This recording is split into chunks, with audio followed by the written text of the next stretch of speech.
Hi, I'm Chris from Airwindows, and it is a live stream. It's a little bit late because I had to run over to the DMV and get my driver's license updated. They needed a picture, so there is now a new picture of me. And funny thing, like people make such an enormous fuss about the DMV. It was completely fine. Vermont DMV, fine. It wasn't the fastest thing in the world, but it was completely nice and no problem with it whatsoever. And now that I'm back, I've been talking about how I'm going really hard on the reverbs and promised I was going to cool it out and do something else after having done reverb so hard for the last week or so. And of course, that's not really true. It's kind of true, but what's actually going to happen is I'm going to walk patiently through some of my remaining stuff, and then we're going to evaluate a whole bunch of reverbs using my new identification card that I use for grading them, and we'll hear some of them. And if I finish all of that, I don't know, I've only got about 3 hours or so before 5. It is Tacos Day again. And I have just about filled up this SD card with possible reverb noises. Notice that I've got a couple of them that are flagged Spring Verb 4. And that's because a few of these weird little reverbs came out sounding super bizarre and in such a way that it might be a kind of bizarre that's reminiscent of spring reverbs. So I made special note of them. It's probably not going to score very highly on other metrics, but it sounded so weird and springy that I'm keeping it. And it does make me wonder whether I can come up with evaluations of how to do this and have something that is intentionally like a spring reverb. But for the time being, let's see now. Okay, I'm not measuring that by size.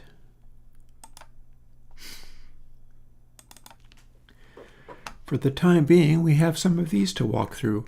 I have copied over, see, I did these already. And these contain, I should update that. The 4x4s are the ones that contain spring verb. Not sprig verb, spring verb. And the other one was 935, wasn't it? Yes, it was.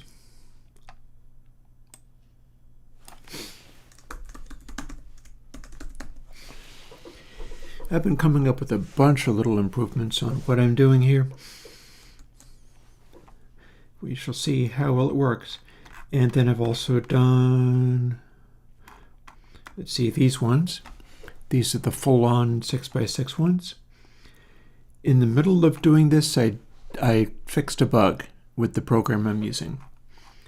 And so I'm looking forward to the end result of that. And I believe that bug fix was, what ended up happening was I had a situation where I'd run that little reverb generator program, the one that came out 2 weeks ago. And under some circumstances, it would go into what I would call runaway. Namely, it would be doing extremely long reverbs, much like how it says the 4x4s, these were all intended to be around 600 to 800. But then what happened is it would go into runaway, and I would still have results, but they would start becoming enormous large results, far too high, like 2,980. And in some of them, that was seemingly tolerable, like the 4x4s or whatever. But if I was doing a 3x3 reverb, what that meant was it would immediately try to do reverbs that were like 6,000, 8,000 seats in size, and it would just go crazy. And expand off of the extent of the screen, and there would be no control over it whatsoever anymore. So the 3x3s was the tip-off that something was amiss. And there was a measurement that I was doing where if the delay length being evaluated, which is one of the matrix's paths from either left to right or top to bottom, if that was beyond the array size that I was evaluating everything in, then rather than just increment that spot in the array size, which is normally what you do, and I'd set it up so that everything would fit within an array size. It was different each time, but it would fit within an array size. Instead, I just told it, please update array size divided by 2, in the belief that since lower is better, and this stuff gets added up in such a way where it'll read what the resulting array size thing is, multiply it by itself, meaning that if you have one end result showing up way more often than everything else, that would translate to a bad result. It would translate to, there's this funny number in here as array size divided by 2 that is showing up as lots of different things amounting to that point. And then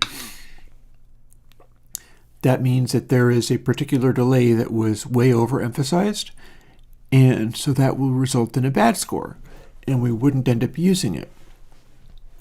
Because the thing is, this is running a either 6 or 8 position sort of top score list for all of these little numbers we have in here.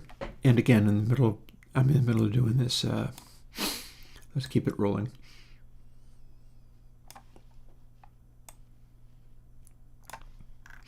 See, I've done all these 4x4s. These are the ones I have left over. And so I go through this process. When we're done with all this, I'll be able to hear some of them. But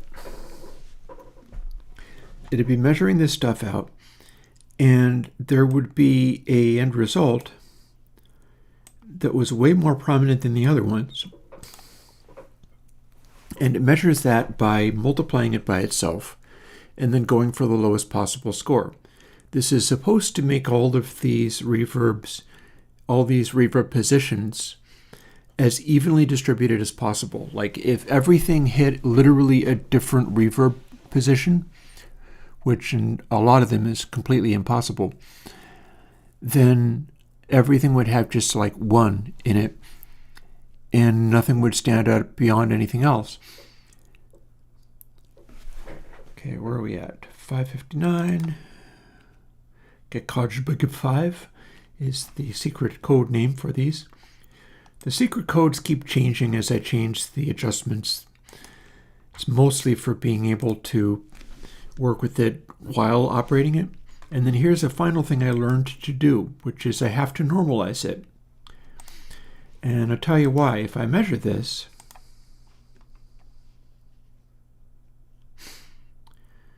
and it's not a very quick measurement, but it's faster on the newer computer. This has actually not had anything peak above 0, but even this old version of Twisted Wave is able to apply processing. And here, let me continue with this stuff of, let's see, 559, DCOJ, PG5.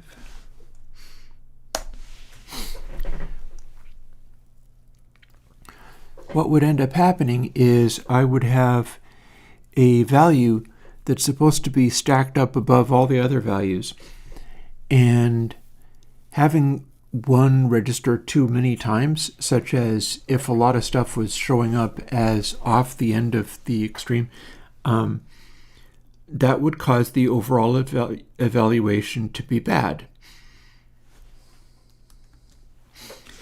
and it would not be included in the high scores. High scores being lowest is what you're looking for with these. So here's where I started running into issues. Firstly, there is a thing which I'm kind of interested in incorporating, and I don't know whether that's in the agenda for today. I got to go through this stuff first before I get there. I do this thing where I measured it out so that the window that I'm looking at, I can apply a sine function across it, and it'll tend to line up with the sort of main bulk of where reverbs tend to land. Like they tend to have a sort of wave effect where all of the end results center in one location. So it kind of goes whoosh, and then you have to do regeneration to make it stretch out. But I'm not sure whether it's a Gaussian distribution. I'm not quite sure what is causing that, but like what we see here, if you had a one sample tick there, you would see a end result of a kind of delay that would ramp up and then fade back. Or this is kind of like, this is the sine sweep thing going on. And I am going to normalize this. That one, it made it quieter. Twisted Wave, even in this really very old version, it's storing the sample values as floating point numbers in here. So it's not clipping them. You can do multiple operations in Twisted Wave, and it'll just save everything as floats, or doubles, whatever it's doing. It might be floats, I'm not sure. And only upon saving it to a file is it clipping to the largest or smallest possible numbers, which is now what I will do again. When I grind through these things all by myself, it goes a little bit faster, but I'm trying to talk while doing it, and why not, I say.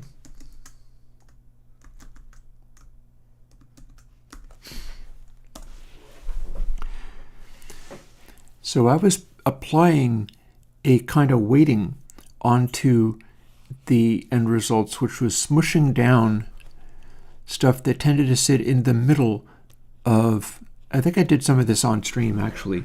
There was a stream where I was literally talking about that in the process of doing it. And what would happen is, if I pushed this too far, it would begin to suppress stuff, and like the way that works, he says as he trudges through all of this, the way that works is it's making a total score for everything and evaluating it against the previous best, evaluating against previous ones that it's used. If I have it adding every position in the sample to a total score, but then I arbitrarily make like the ones in the beginning rate very highly and the ones in the end rate very low, it will tend to gravitate towards stuff where the samples end up hitting later.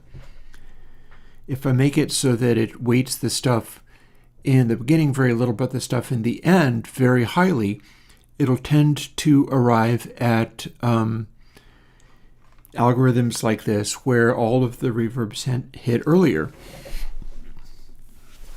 Let me save this. 604 DC J. So what happens when you weight it? You run through the entire list of possible outcomes, and they're all going to have a number in them. And then what you do is you weight that, so if it's near that center point, you multiply it all by a smaller number. If it's outside, like either earlier or later than that center point, maybe you even multiply it, you turn it up. Then what you've got is something where it's doing random variations on things, right? It's doing its random variations. It's weighting them by what gets the highest score. But you have just doctored the figures. You've made it so like, okay, let's say all of the even numbers are divided by 2. Well, in that case, it's going to tend to favor stuff with those even numbers because lowest is best. And it'll be artificially making those more likely to come out in the final result. And if you've got it suppressing the middle of the density of the reverb cloud so that that counts for less, then it's going to tend to be... See, this is me trying to figure out how to explain what it was doing while also doing this at the same time. So, bear with me.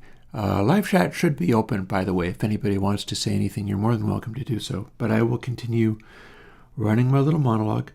Ooh, it looks like that peaked higher. Let me see whether I can show you the thing I was telling you about. If we analyze this, we can see,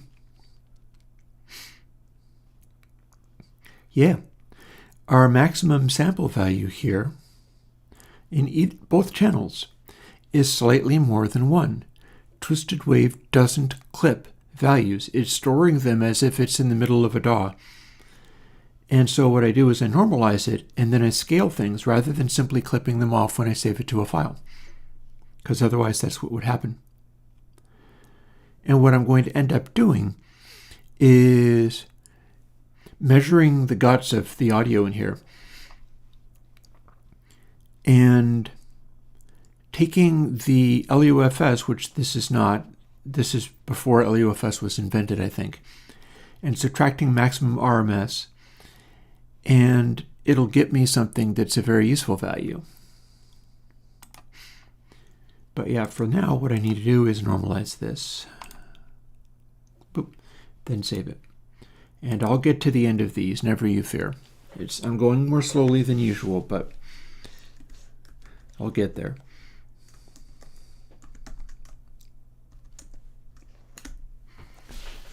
Assuming I don't run off the end of the SD card. If I don't have enough SD card left to save all of these, that'll become another problem. But for now. Hey, Brooke. So if it is essentially weighting things so that values to either end of the bulk of the sound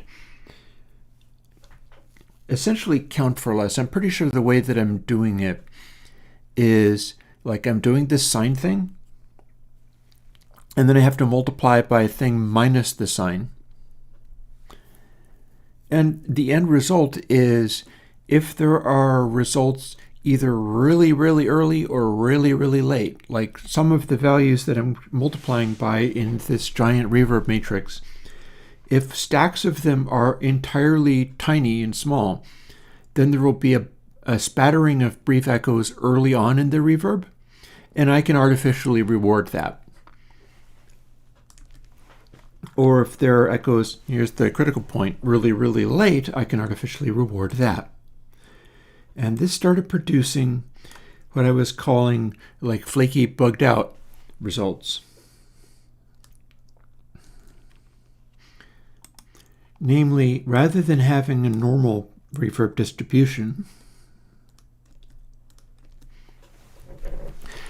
there would be weird spatterings of reverb results. It would be an even spacing rather than the usual sort of Gaussian distribution.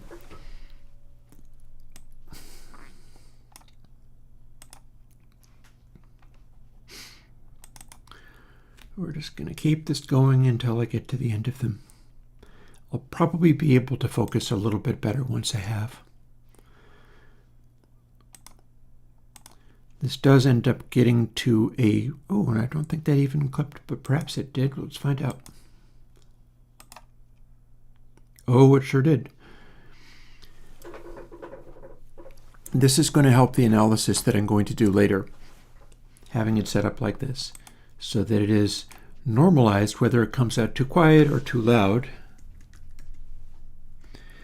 I'm counting all of the variables appropriately, rather than some of them not being taken into consideration. So here's the thing. I get to weight these and distribute them in different ways, or at least encourage the distribution in different ways.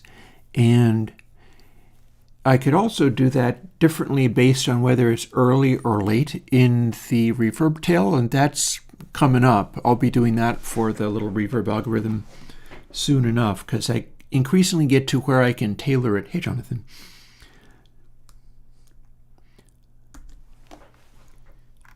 But I also included something else. And it was a bit of a big discovery. I will be showing you this in a moment. And by a moment, I mean, I don't know, 15 minutes, half an hour. Copy.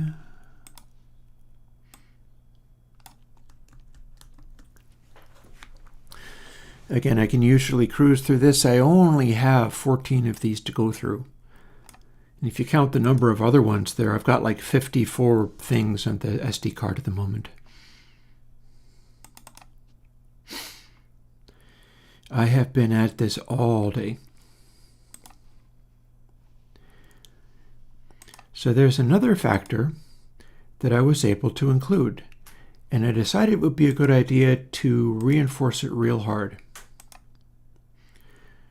So you see these numbers here? You would think, oh, hey, this is part of a reverb matrix. So if you're making reverb times, it probably helps if they don't line up on top of each other. Therefore, these numbers should be maybe prime numbers. You'd think, like, oh, let's have them not be divisible by each other. And you would think that, but you would be wrong. Let's see, did I normalize that? Sure did.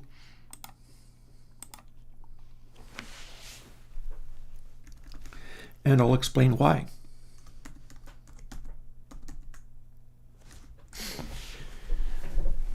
This is producing reverb matrices. And reverb matrices are essentially, I guess with some of this I will get to the other machine, at which point I'll be able to show a lot of things more deftly. I gotta get through this part first. I have how many of these left? Let's see. But this many left. I have to get up to 865. Looks like a lot, but we'll get there. When I'm able to do it more quickly with more focus, it goes a little faster, but it'll get there. I decided it would be really important to reinforce something that I had never thought of in all the years I've been doing this stuff and making reverb matrices. And I think it's a really good insight.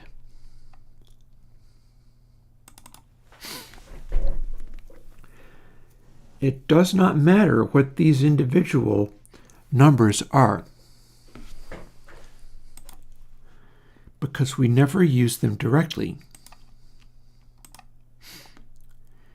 In making the matrices that produce this stuff, it's always multiplying by the number of things in the matrix. There we go.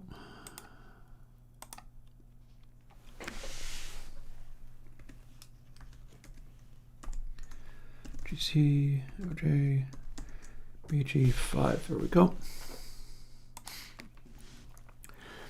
Meaning, when we have a piece of audio passing through the reverb, at no point does it ever go through just only one of these little delays. It's a matrix. In going through the matrix, it has to go through a path to produce any output. The path is always some combination of 4 of these delays. It can go on one channel left to right through the matrix. In another channel, it goes bottom to top, is technically how I've got it set up. But go through 4 distinct delays before coming out the end is always what it will do, no matter what. Every single sound output even if it's this big pile of reverb here, is always a sound coming in the input and going through enormous numbers of in 5, it's 3,125 combinations of the 25 delay times we have. But it will always be in sets of 4. It'll always go through 4 of these numbers in some combination. It'll be in every combination, but it's always those 4, or in this case 5, because it's a 555, always those. Let's see, I have to quit. There we go. Getting there. That ends up being important, and I'll tell you why.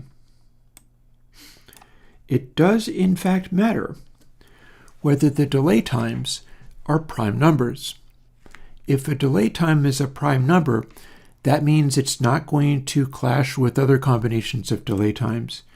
Or if you have multiple reverbs and overlay them, those will interfere less with each other if the outputs are prime numbers. But the prime numbers are always a combination of these things. In this case, it's a 555. So the outputs, the prime numbers, have to be 5 of these in some combination.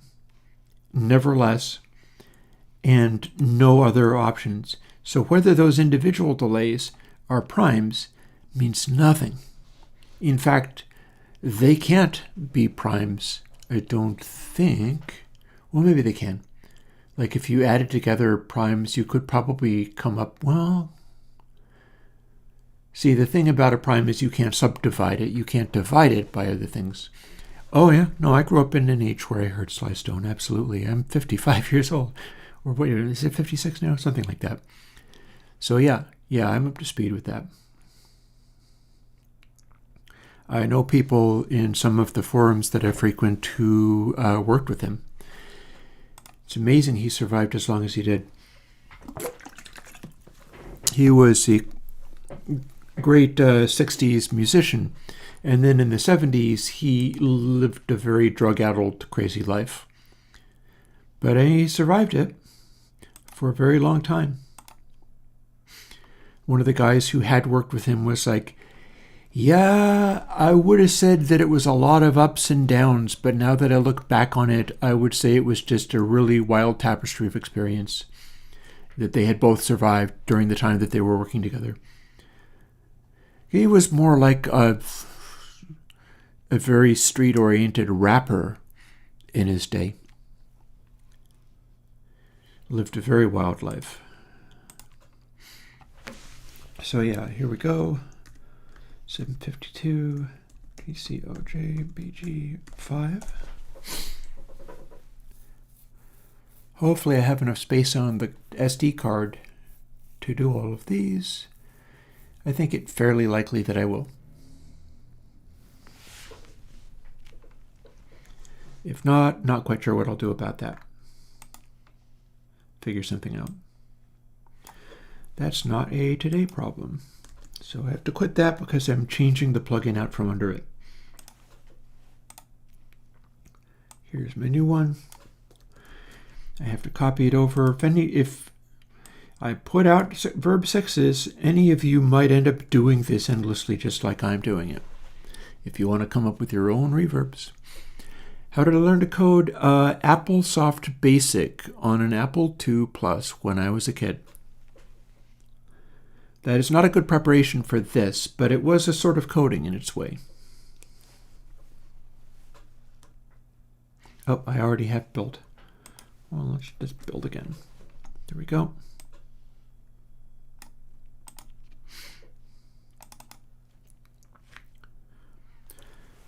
So I decided I needed to code into the reverb generating program the ability to scan through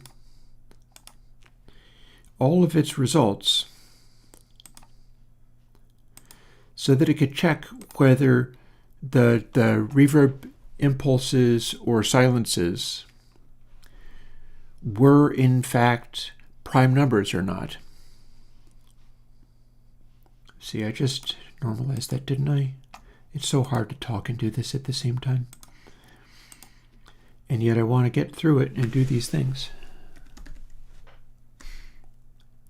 You see, J. This has been almost every waking hour for like a week or so on end, has been this. So you get a little window into it, basically, is how that works. I work for my paycheck coming out of, well, it's not really a paycheck. They do a deposit. Patreon pays me for this. And the only way that happens is when people pitch in to keep me doing it. I mean, technically, there's also YouTube income, but that really doesn't measure up. So where did I get to? And how many of these are left? Oh, may I be done with these soon?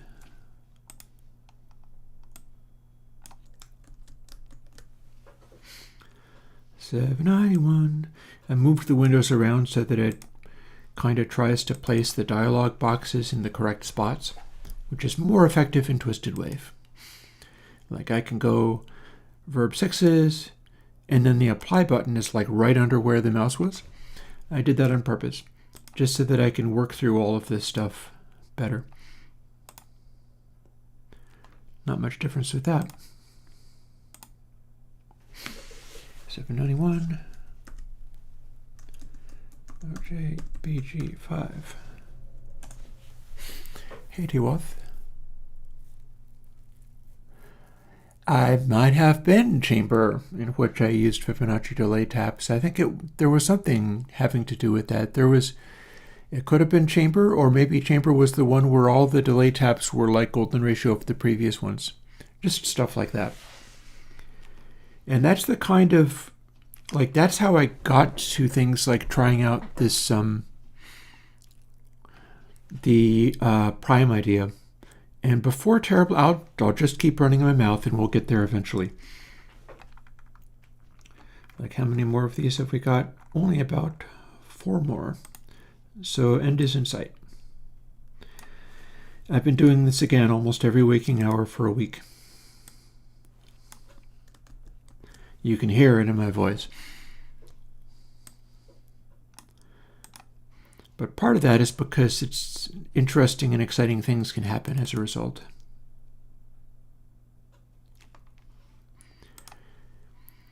I'm basically discovering new stuff each day. But the reason I'm talking about primes, and I'll be able to demonstrate more about what this is later, is because my prime code undermined and sabotaged me and led to the bugged out versions.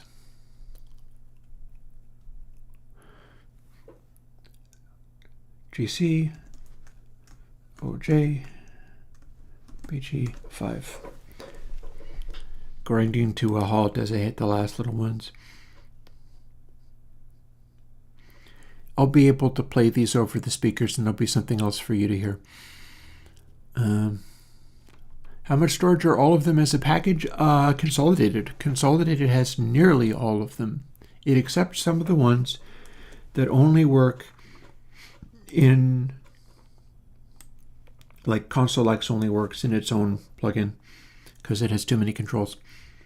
All the ones that are 10 controls or less. Less than 1 gigabyte. Have you measured the size of the Consolidated download lately?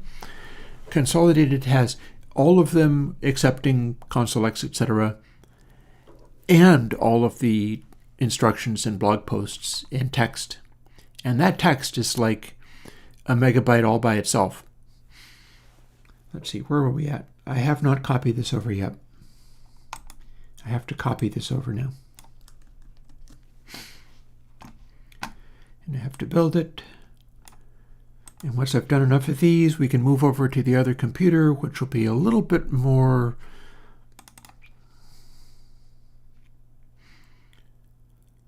comfortable. What's the word I'm looking for? Ergonomic.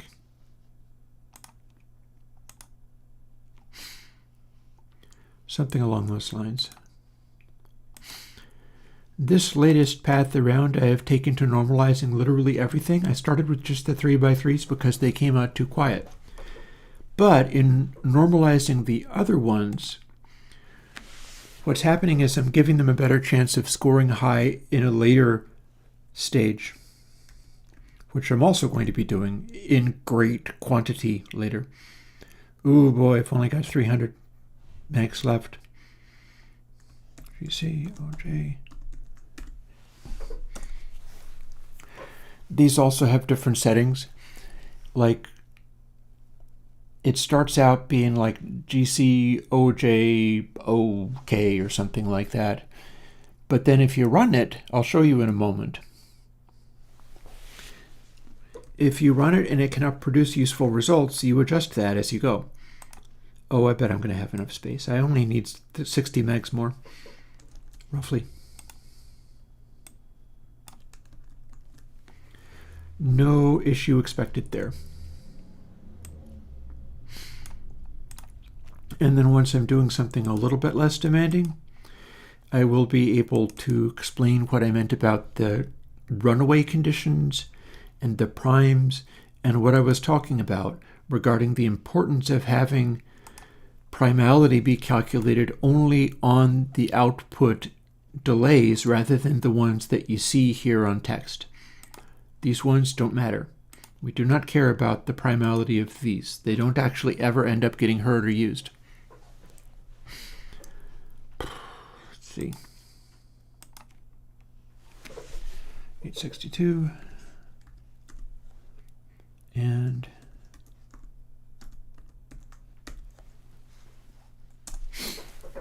almost done.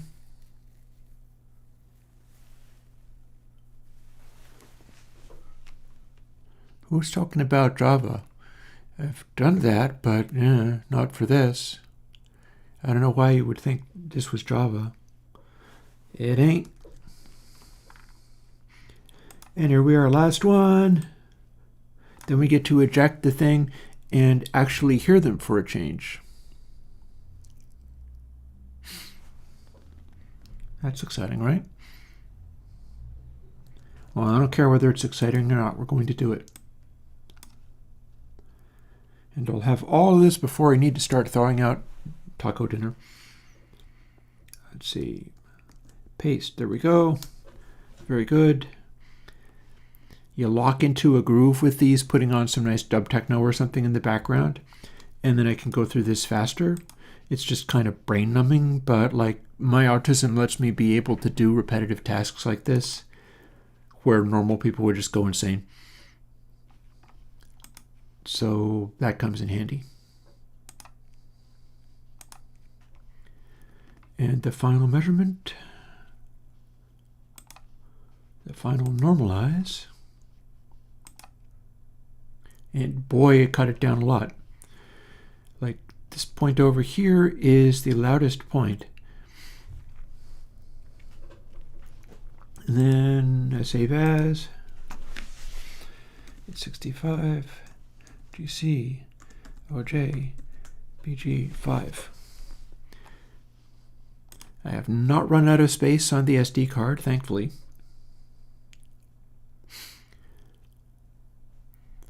And I tell you what, I'm going to absolutely put away the laptop. Yeah, it's not C++. I don't really program object-oriented anything. It's very not. Save that and quit and eject shuttle.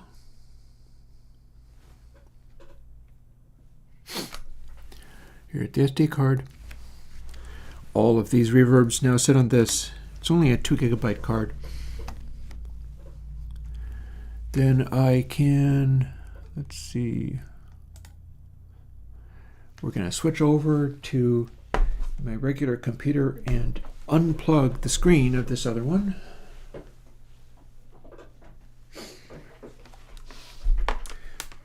And I'm going to put it away in the desk, the place that I put them.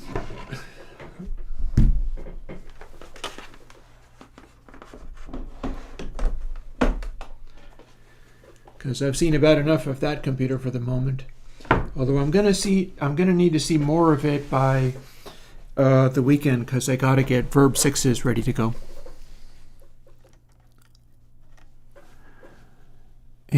And let's see, chat back in view.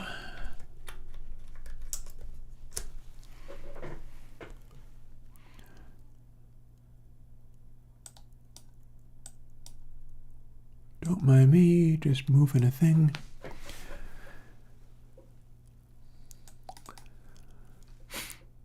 So this is now what I have done.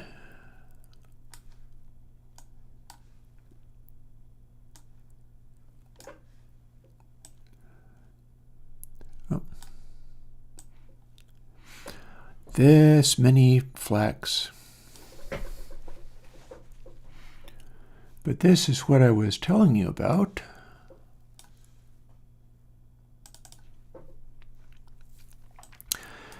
So when we run stuff like this, let's call it a 600 seat. I can run it as a 3x3. That's going to show you something, namely, here's the output of a 3x3 matrix.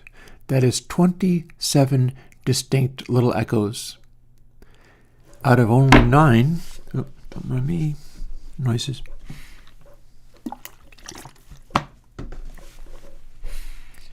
And it'll go through and it'll try to find the best distribution of those, which for a 3x3 is difficult because it doesn't have much to go by. Like, what happens when you move one of those end results? And those end results are either across or technically up through these matrices.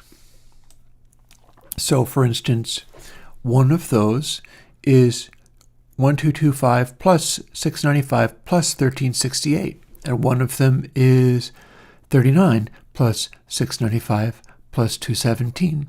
Every combination. You just can't, if you're going across, you can't pick 2 from the vertical section. And then what we do here is I added something where it would scan through this after it's drawn these, after it has plotted these. And what it's doing is it's checking to see whether each of these positions is itself a prime. Whether these in the middle here are primes doesn't matter. It's shooting for the lowest possible score, and it's summing up the score using this kind of technique. And maybe we'll be able to, because it just backpedaled a little bit there.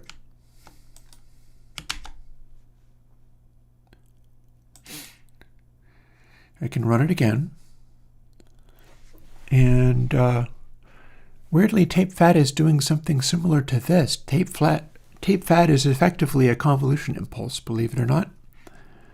It's like a weird sort of averagey thing, but it operates on the basis of primes rather than operating on the basis of filtering quite as much. So it's an interesting side effect. Like how that works is a little bit unusual. And it involved itself in how iron oxide is made to work too. I'm going to do the 600 again, and we'll see the 4x4 instead. And you see that 4x4 is producing, I think it's what, 256 or 3,120 something? I think it's probably 256. So it's plotting 256 distinct delay returns. Each of these are the result of going through the matrix in one direction or another. So it's all the combinations of these.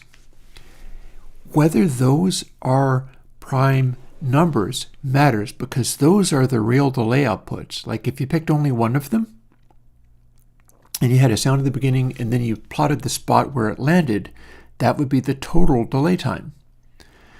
And it's generating all the combinations of these numbers. But what it's going to try to do, and see these are a little bit earlier, that means some of these results are going like from top to bottom, 185, 150, 220, 188 is the smallest one you can get. So it's this guy here, is those things added together. But what matters is whether those end positions are primes. And so you have two different shades of green depicted on here. And that is depicting how many of these ended up being primes. And I'm trying to boost the score based on whether it's more primes or more not primes. So we see the bright green is roughly the proportion of those that are prime numbers versus the proportion of them that ended up not being prime numbers. And there are many of these numbers. So I basically just tried to reinforce this. I tried to make it like, okay, always try for more of these prime numbers. Big cut to this, big boost to the score, which is high is worse, is getting stuff disqualified. I can quit out of here and show you the 5x5 matrix using the same delays I've been using. And now you can see we have lots more output. This is 3000 delay returns. And it's updating fairly often. And you see that we have that little primality meter. And we also see that with this one, it is caring far too much about this blue measurement. That is a brightness factor. And these always require a little bit of adjusting, which is why when I ran that, I had it like BG, was it? So if I do that now, it will start producing new scores, which the score thing that is written there is going to be a smaller number. In fact, it rapidly will go to a smaller number, but you'll notice that the blue representation is not there. Technically, I can make it literally go away. A is essentially 0. If both of those go to A, next thing you know, there is no representation of the blue measurement on it at all. I can do the same thing with the red. It just doesn't need as much of it. Red has to do with how spaced out these are, whether there's overlap, how many of them there are. But you can see we are now essentially, in fact, I'm going to do that. Check it out. If you have this and it's on my GitHub, you can just run it and make it do whatever you want like this. So now it's measuring only what is the lowest score for the overlap of all of these green dots. The green dots are the positions of samples. And if it gets brighter in the middle of that little cloud, that means they're stacking up on top of each other. We are going for what is stacked up on top of each other the least. And if it's a prime number, you get an extra boost, which is technically an extra cut because a low number is what you're shooting for. And then if it goes right off the end, like if I end up with like 3,000 and 5,000 and whatever here, so that some of the results are really long, that's past the measurement array that I'm using. So it'll be assigned to something else.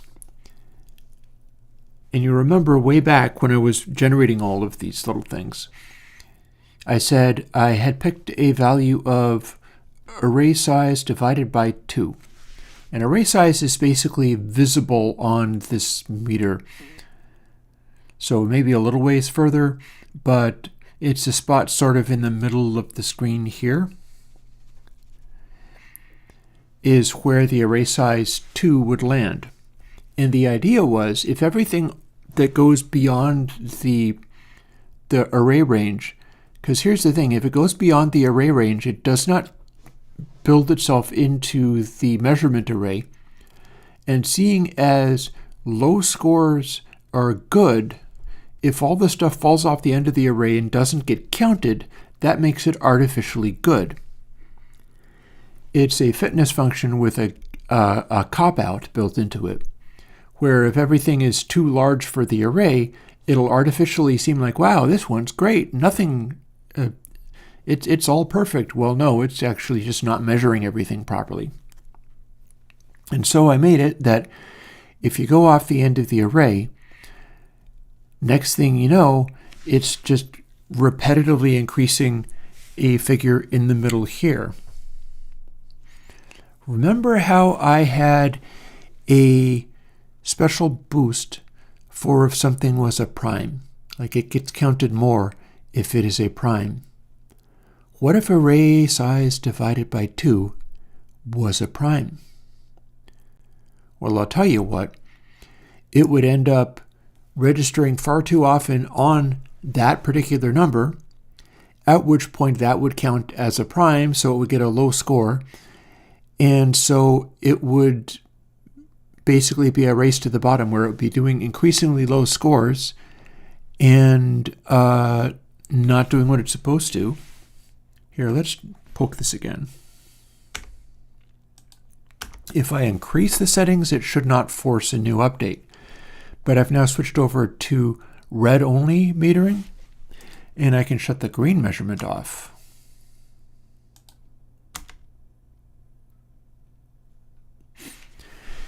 Now this is the only thing that we're measuring, is what produced the smoothest pattern of these spacings between echoes. And having this in there would tend to cause a certain naturalness and darkness, but at the expense of bloom and spatiality.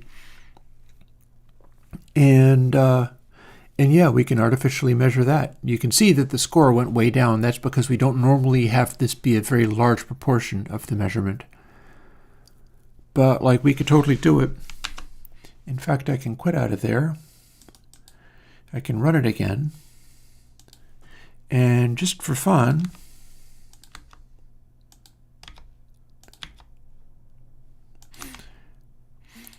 let's see what it makes of, say, a really large array. And we'll go back to that 5 by 5, in which it only cares about the spacing between things.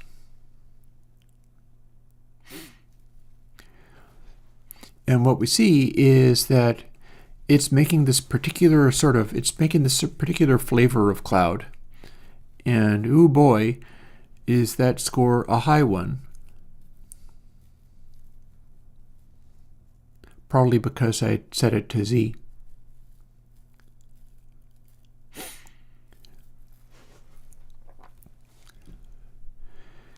And so what it's doing is trying every possible thing that it can to produce a delay cloud, and it cares about nothing but whether there are even spacings in this cloud, like whether there's no identifiable resonance that shows up.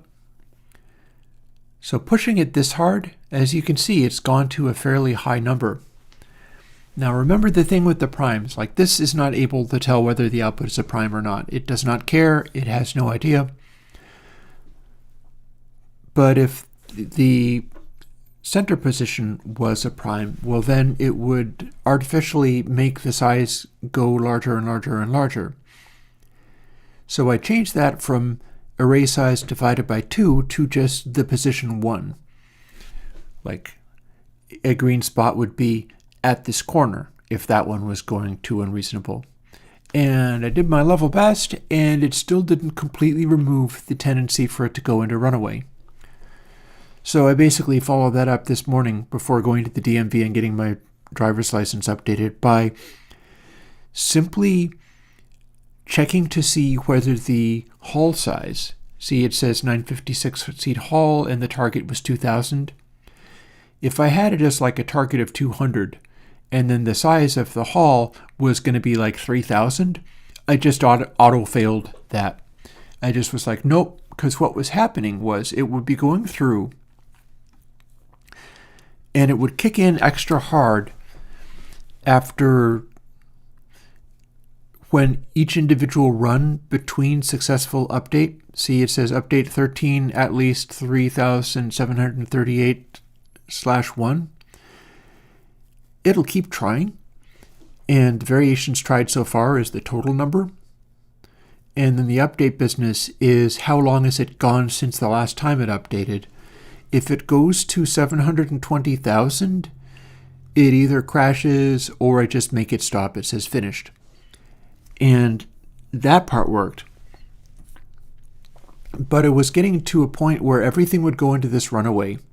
And what was causing it, Variations Tried So Far has another thing under the hood of Into the Matrix, where it is a factor in how in whether the numbers that you see there that are being tried as matrix implements are random numbers or are taken from that position in one of 6 different previous high scores. That's what the genetic algorithm ends up being. It's simulating having a population out there where there's a whole bunch of this one particular organism and a whole bunch of this other particular organism, and you're kind of hybridizing them. But in this case, it is drawing from previous best scores, and by the time it gets up to about 720,000 variations or more, the range of randomness starts cutting back, and there's a particular window in which if it's in that window, it'll go for one of the previous best. It'll start favoring that more and more often. And it's a shifting of bits type of calculation where it's using Variations Tried So Far and just kind of leaning it in the direction of let's dial it back and start leaning more heavily on the ones that have already succeeded, in order to sort of try every possible hybridization of these things. Like, consider it being like crossover.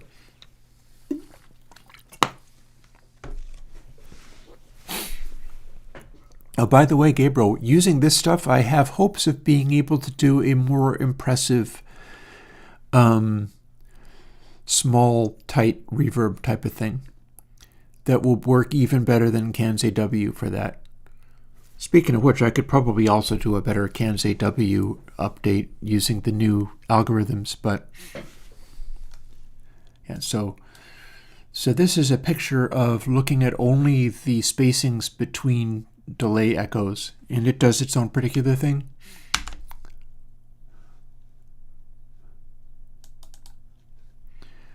Whereas if you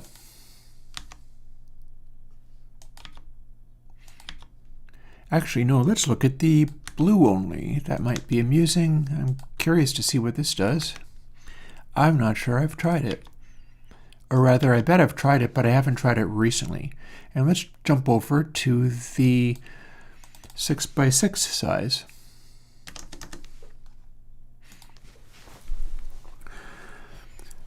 It will show only blue represented in this, what had the most influence. And this is ignoring both spacing and the density of that, and is caring only about, and it's probably worth me running some variations on this so that I can go and listen to them, but it's caring only about slew between positions on the eventual reverb. Like, it's trying to have the darkest, smoothest reverb tail, and I think it pretty well works, although I had to go through a whole bunch of variations in order to get it there. Definitely worth doing that experiment, I think. Probably will be doing it on the 6x6.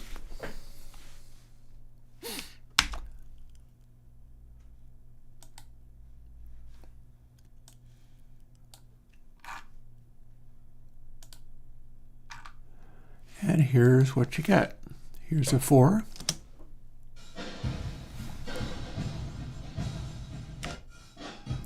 A 3.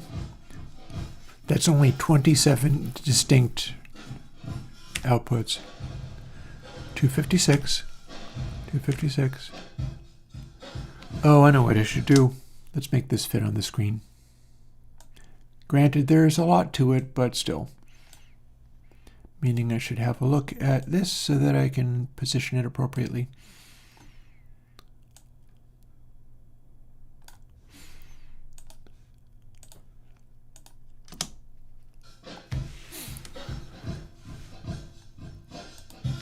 So 27 distinct echoes. 3,000. 40,000.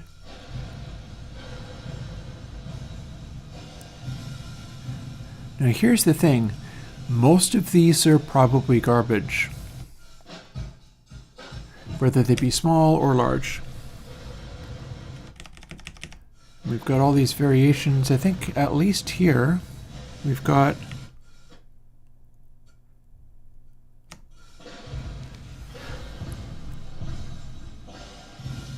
I thought this one sounded like a spring reverb, so we're specially saving it for that purpose. Hear the intense flutteriness of it? And then another one.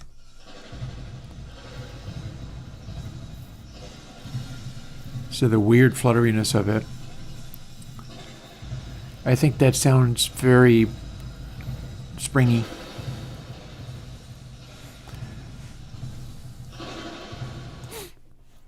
I could do a fundraiser and I could do that for you. Do the Airwindows tier list. And here's the thing.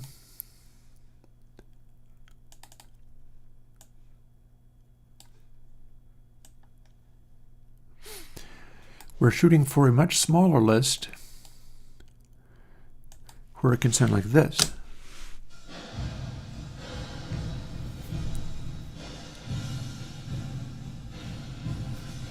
And there's a dark, distant quality to that, even in smaller room sounds.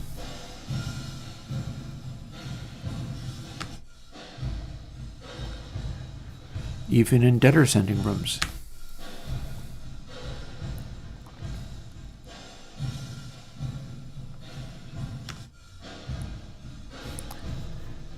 Like that is a very dead sounding room, but it still has a certain distance to it.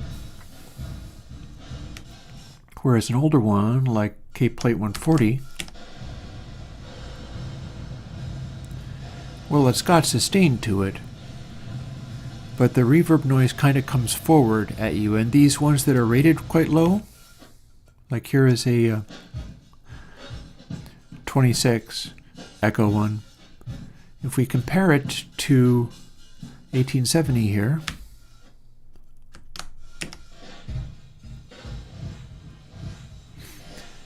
it's got a sort of squishier following. Although the left-right quality of that is maybe not desirable. But what's been going on here is there are very few of these that have a consistent sound to them. Like they have not been scoring very well.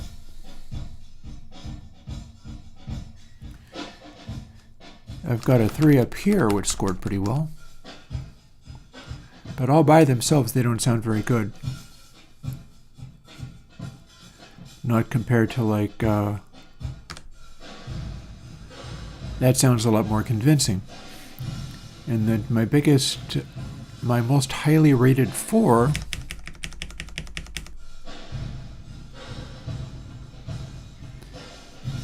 is this, but I have a real tendency for some of the 4s to be quite bad sounding.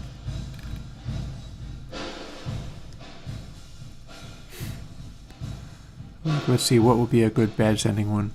How about 327?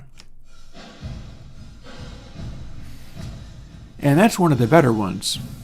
That's one of the better ones.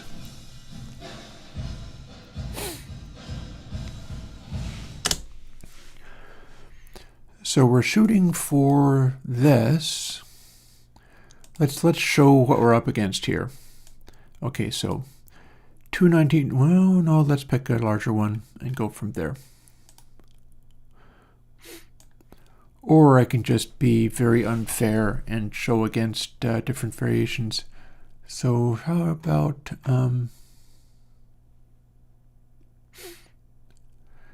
560 versus 536.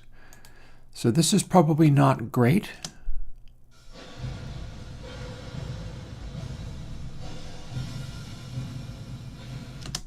Whereas this is more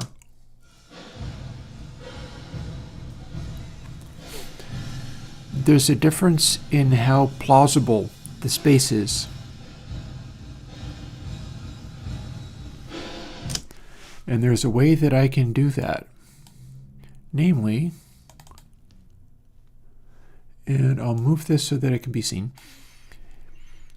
I'm doing this in twisted wave. I'm going through and measuring every single one. And I used to measure it according to like what was the best density, what was worked the best over the tone sweep, what worked best over alien kittens, all different kinds of stuff. Like blue was for heaviness over alien kittens, and red or orange was for how loud it was over here. And I've got a new way that is completely better than any of that. I just do this. LUFS minus maximum RMS power shows me everything I need to know. And I'll start going through that and see how many of these I can get measured. This here is the end result of hundreds of times as many reverb impulses. And all of these were in the top 2 tiers of the previous measurement I had. So here's how that works. And I'm going to squish this together a little bit. I start going through these. And I just go swoop. And then I would love to have a keyboard shortcut for this, but I don't. And we're doing 12.29 minus 9.89. And I have a little cheat sheet here. 12 has to be 8 minus 8 or smaller to end up with these numbers. It's my little cheat sheet, my little reference card. And that's not 8 or smaller. That's 9, almost 10. So what's going to happen is 12.92 minus 9.89. The end result is 3.03, and it has to be at least 4 to qualify to count. So this one's a fail. And we keep doing that. Each of these has been normalized so that the loudest peaks get to show up. For days I was not doing that, and then I had to do it for the 3x3s. So 15 and 13. 15 has to be 11 or more. That's another fail. Again, if you heard it, it sounds like this. These are not very large. But I got to measure these smaller matrices too, because they end up being combined with the larger matrices or being used for early reflections or something. And it all should apply. Like 16 and 12. Well, that's 13, so that also fails.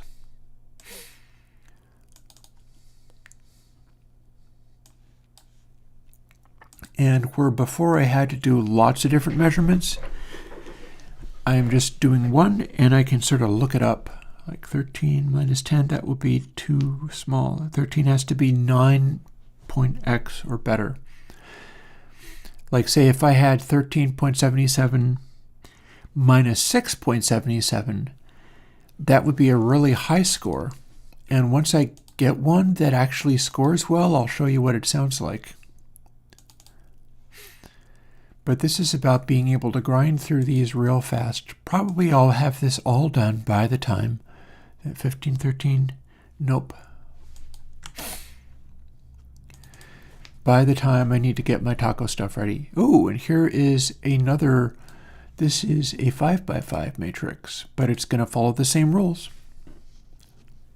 12 and 10. So 12 minus 10, that's a very poor score. And that's a sort of sound density that is not appealing. Here is a 6x6. It's weird how they end up having slightly different looks, but the same rule applies throughout. So 12.9, that is also a fail. 12 has to be 8 or less.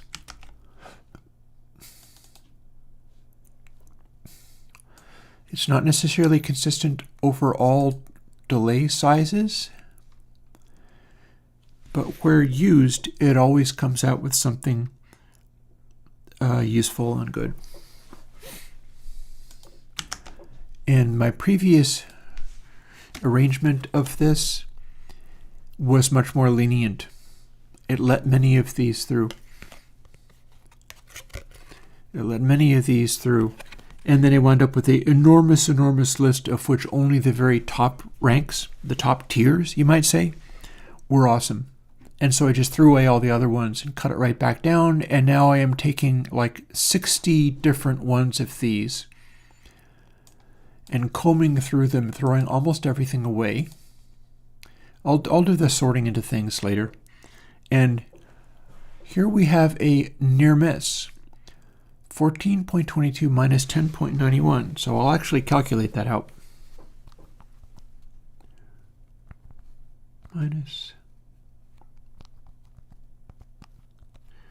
That gives me 3.31, and it has to do at least 4, or better yet 5, to count. But this is closer than we've been getting. And this one sounds like this.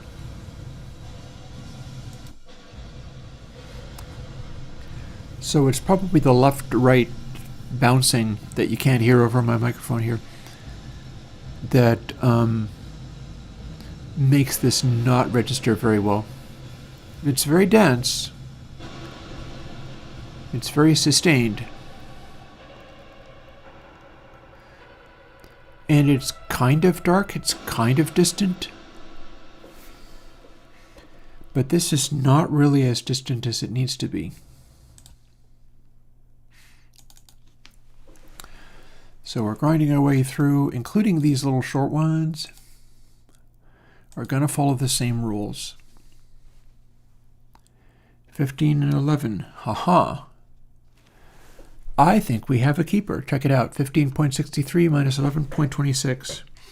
15 and 11 is what this says is good.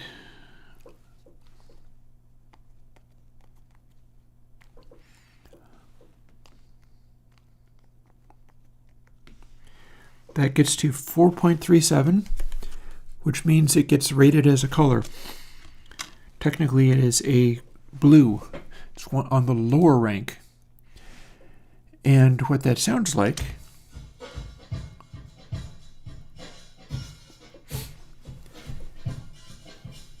is nothing is really standing out or dominating. Nor is it really ringing too hard. The guitar part, it's got a kind of choir effect happening, but it's not honking too loud in any frequency. If we do the tone sweep, it sounds fairly normal, even though we're listening to 27 distinct echoes. So that's why this one rated fairly good. That's why this one is the first thing to have any kind of rating at all. And let's see. This. So we get this far before hitting anything useful. But you might have been able to hear how that is not too shabby for a little tiny, only 26 slot. 15 and 12, that is too much.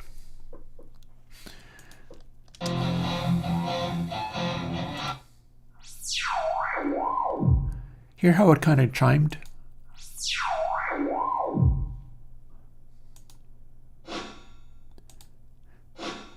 And it sounds like you're making a sharp noise in a kitchen with tiles. Big flutter echo energy. The other one didn't do that. And that's why this failed.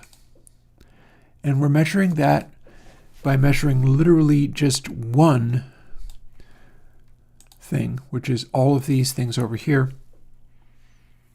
And then 1411, that also fails. And the interesting thing is how when one succeeds, this measurement always gives me something that sounds distant and like honest-to-God reverb. The details of why that works is another story. I'm not entirely clear on that part. but it was an experiment that I tried, trying various mathematical functions there. Like one was dividing LUFS by max. The subtracting turned out to be more useful. And you see that it moves along fairly well too. Like here, 13 and 11, I know that one's no bueno.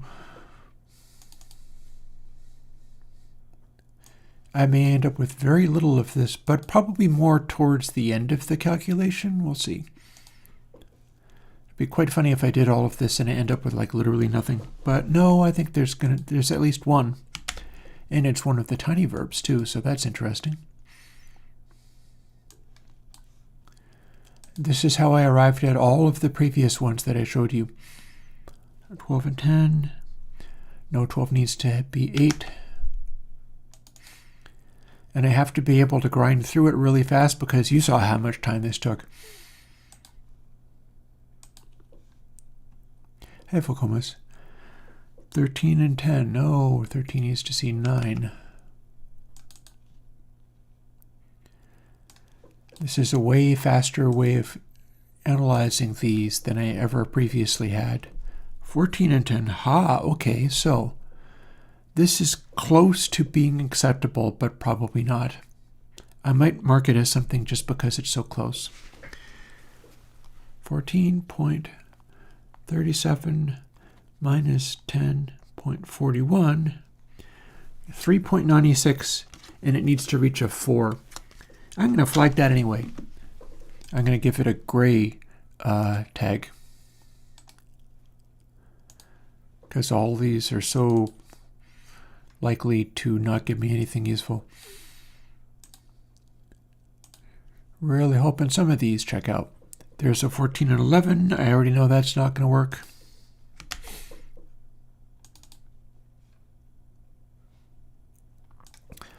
Most of them don't work. That's why I tightened up the constraint so much. 1310, nope. And that's why we have so many of these to audition, because most of them end up not being useful at all. 1411, nope.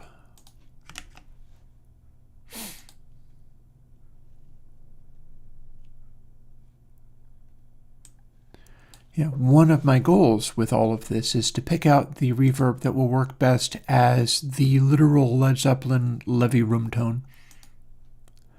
And I have a reason to believe I'll be able to do it. I mean, I've got a drum track. Ooh, 1410. Hi, we got another winner.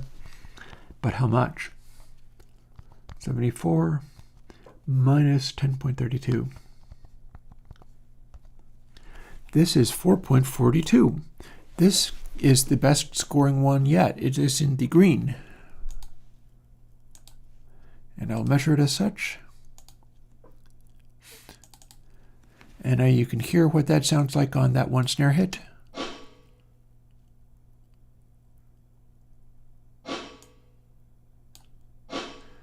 It's a little clangy, but this is only 27 echoes. The sine sweep. It's a little chimey, but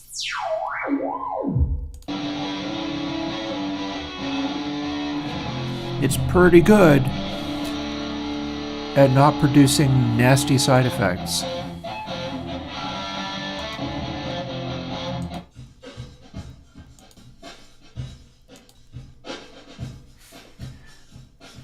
Like, it doesn't sound like it's completely ruined.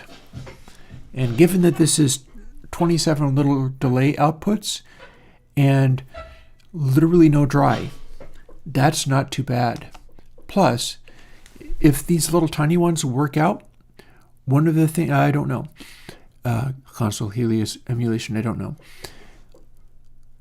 If we generate that and it works, what we can also do is take those delay times and multiply them by 10, and then we have the same spacings between them, but we have a 27 delay tap that is a extraordinarily long series of like weird semi-random slapbacks, which will be hard left and hard right slapbacks as well. Meaning if you have a central sound and you throw one of these 3x3s on, let me just demonstrate that.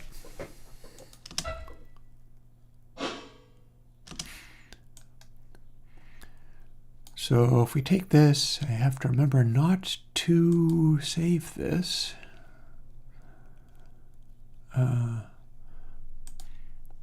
Crop it, and then we're just going to pitch shift the heck out of it.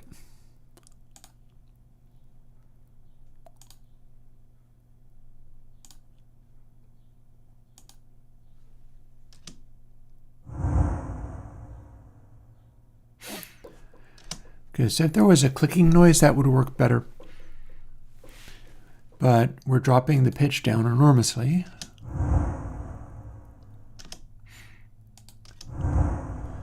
And instead of the original drum hit, I wonder if I can use this to see that result. Not really. Kinda, sorta. I don't want to do that though. Well, I can fake it. Let's see. I am illustrating what we get when we multiply that many times. So let's see. Convert sampling rate.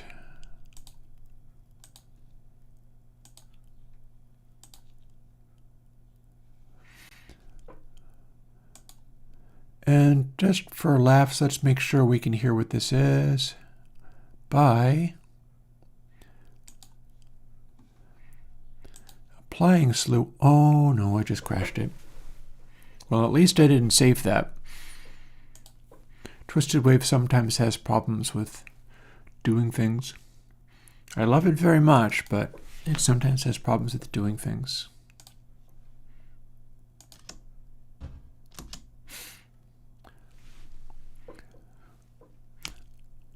So maybe we don't dig into that.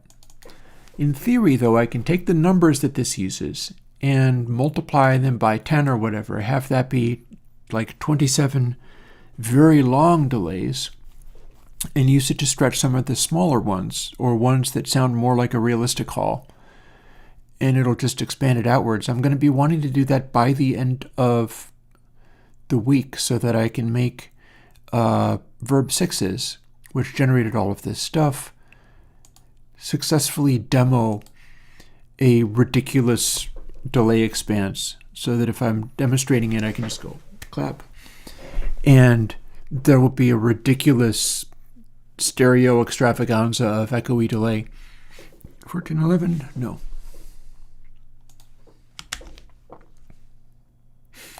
I ain't quite got there. Also, all of these are showing up as only the 3x3s, and that's funny.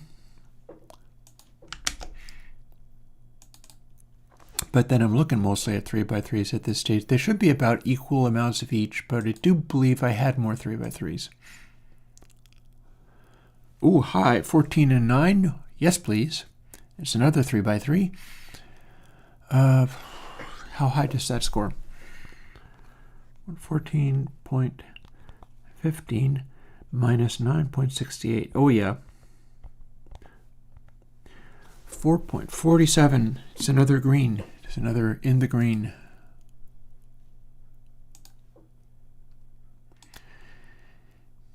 I am waiting to see some of these show up that are not just only the 3x3s, because it's like I have miscalculated something.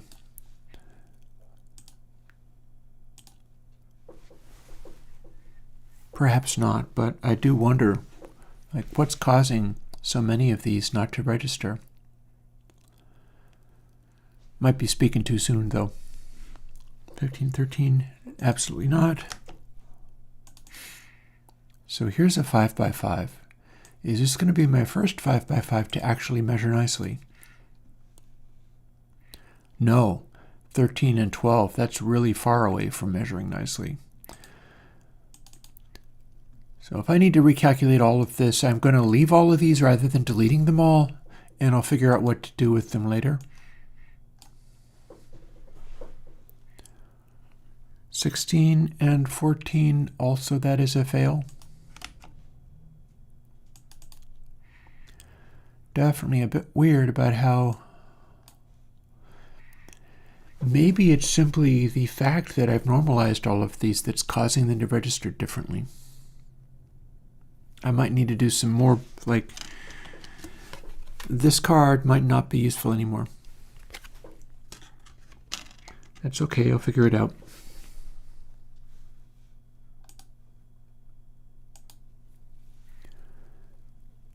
But so here's the thing. So what's going on? See, 14 and 12. Far from adequate. What's going on is normally I would have been saving this and say it would do something like this. I'm not going to save this now, but or even more.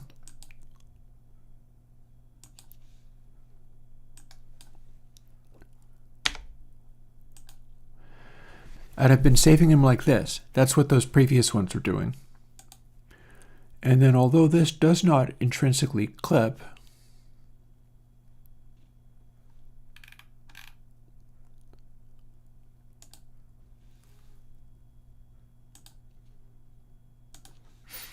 that's now clipped. Now when I measure it,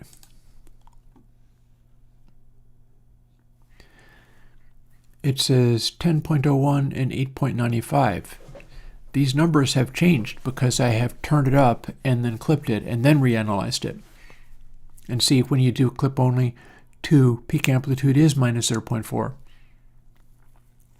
True peak will be kind of higher. That's what gets some people with clip only, is it's not really doing a true peak clipping, although it is leaning in the direction of accommodating stuff. When you're super bright going into clip only 2, that's when sometimes the true peak sneaks up. Let's quit out of there. I'm going to see whether any of these register or whether I need to recalibrate everything, which I will. I will do that if I need to. I might even be able to do that on the fly, but I probably won't be done by the end of today. 13 and 11. That's not going to work, is it?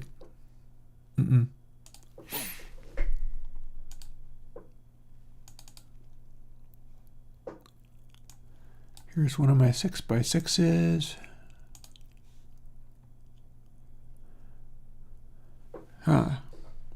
13 and 9, but it's 13.43 minus 9.70. That is going to produce slightly less than 4.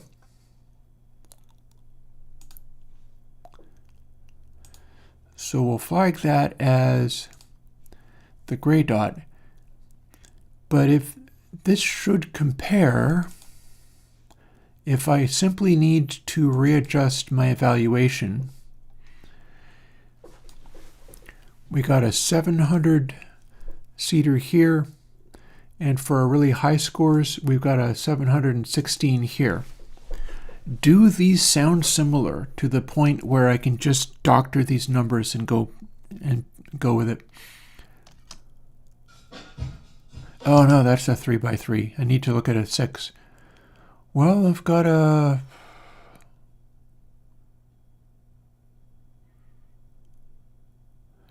I've got a 500. Yeah, so this measures as being really good. All these new ones have slightly different rules. Is this also sounding really good? Yeah.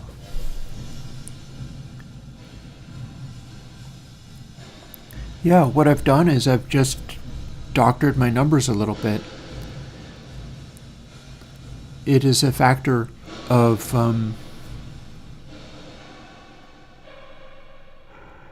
yeah, that's 100% fine.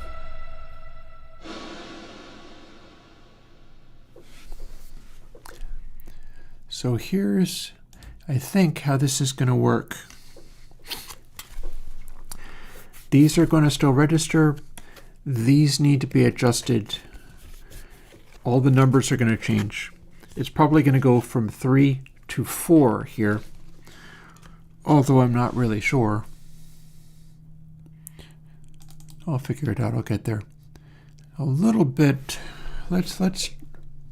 I'm fine with these being different, but these are the ones where these need to produce the proper end results. So 13 and 11. Okay, so my threshold looks like it wants to be 13 minus 9. If I then make it way more lenient, like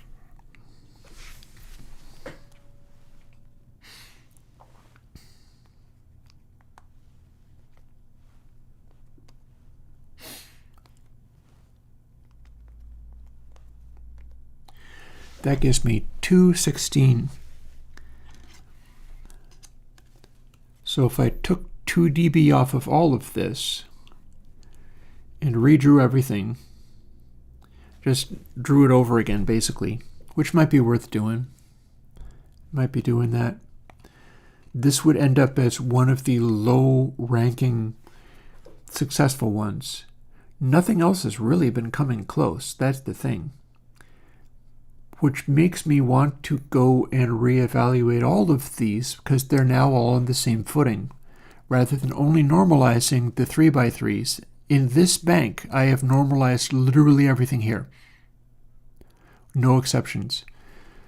So these previous ones that came through are all well and good. That's probably fine.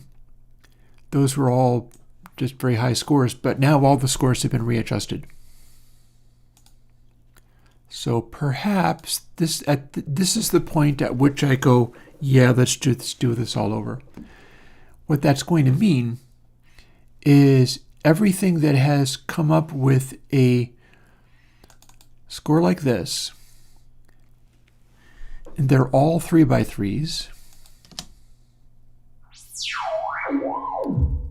Those are all going to count as reading as read. They're going to count as this is performing super well.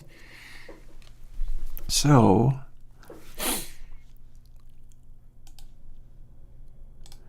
time to remove all the markings, literally only the 3x3s ever registered on this, which is a sign that something is wrong. But I'm pretty sure I can make it be right simply by just reweighting everything. And in fact, I think that the same values will work. I'm dying to find out whether something weird like this measures interestingly, or one like this, which I know is not actually effective. Like, I know that is just a sort of random assortment of delays. And in fact, I can kind of hear the cloudy density to it.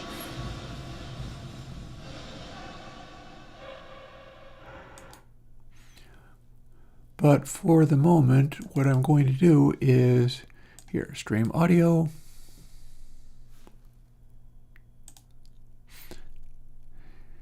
I haven't been drinking all that much coffee today, but I still have to run off and have a pee and sort of reset my head a little bit. So I'm in the middle of all of this, and it's exhausting.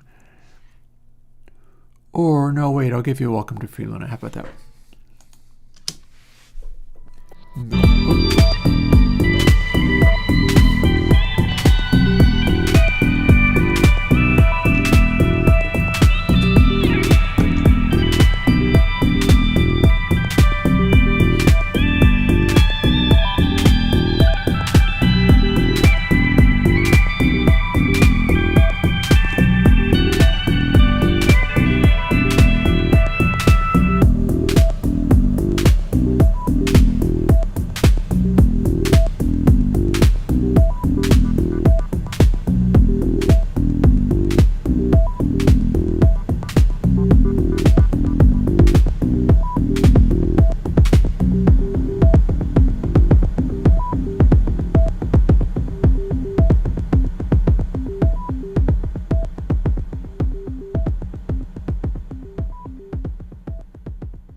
I'm back.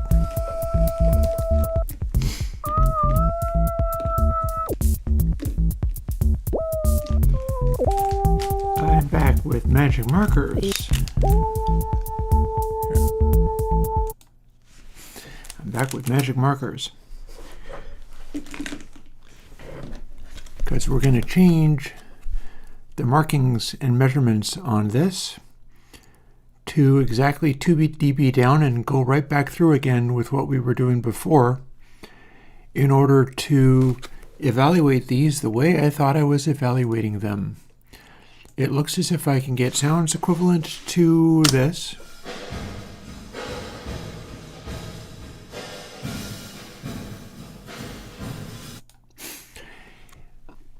At exactly 2 dB down from where these ones were measured. And so that's what we're going to do. Firstly, make the new little card. Quickly label it up and stuff, and then put it to use.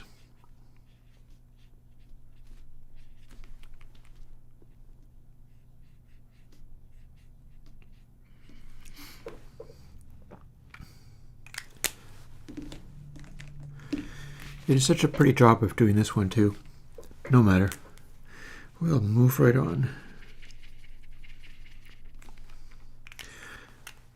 I'm going to go with just round spots so that it is faster.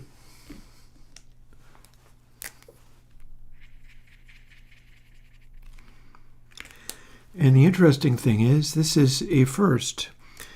If I do this, I will end up with these ones on the SD card stack ranked based on a parameter which, to the best of my knowledge, correlated to positive things about the sound. But now I'm evaluating it more critically. And what I mean by that is I'm evaluating it in such a way that the peaks of the waveform, even in the larger measurements, are more able to register. I'm no longer clipping off any of the peaks, so they're all being measured accurately. That seems interesting to me, to find out what I'm actually dealing with, rather than my previous opinion, which was doctored by this stuff having been clipped. I may or may not have slightly different results, but I think it's probably going to give me consistent results. The question is, how much consistency do I gain? Because with the clipping zone, we got this stuff, and they have a consistent tonal quality to them compared to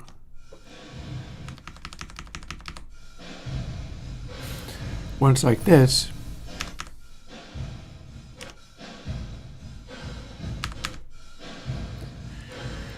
where there's things about them that aren't really shaping up. Like here, how that one kind of went dong. And that seemed to be measurable by comparing LUFS with RMS max.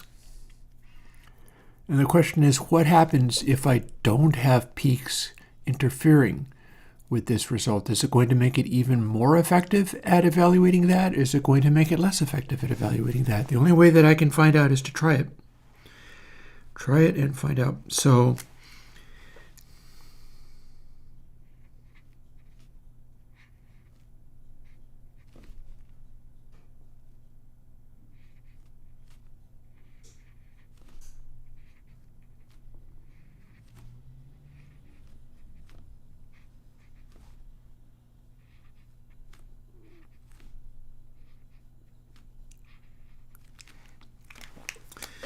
we're just radically reevaluating it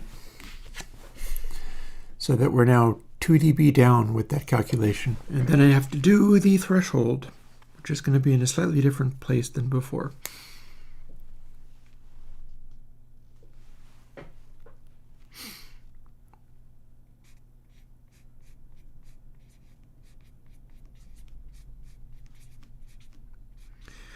See, this is my really quick bailout point.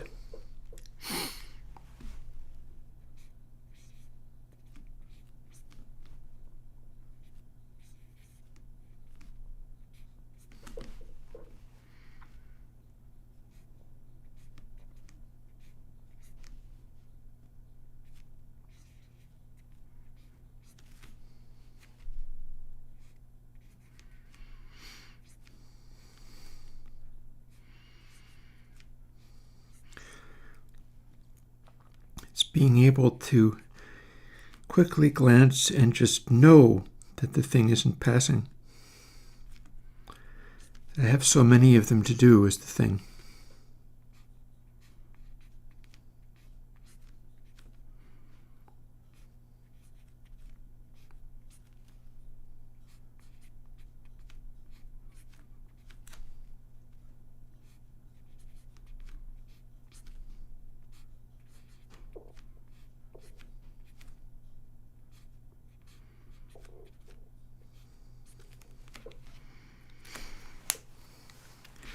Finished. So the other one, no longer valid. I'm gonna hang on to this. Oh, I got the taco fixings already defrosting and stuff, so I don't need to rush off again in 10 minutes. I am going to go through here, and now what do we get? Some calculation, but rather than just discounting everything, I now have a very different equation to look at. 12 and 9. Okay, so that is already succeeding to some extent. 12.29 minus 9.89 equals 2.4. That is green.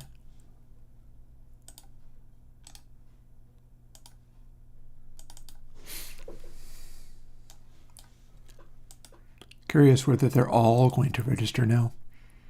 Guess we'll find out. 15 and 13. Ah, but is it no? The subtracting is too much. That one just failed.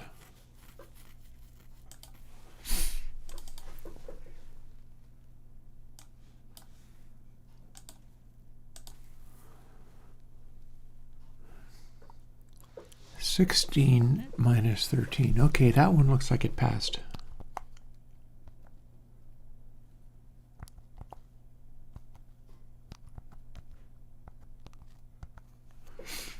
.05. Huh. Okay, that is a very strong success, isn't it? What did it sound like?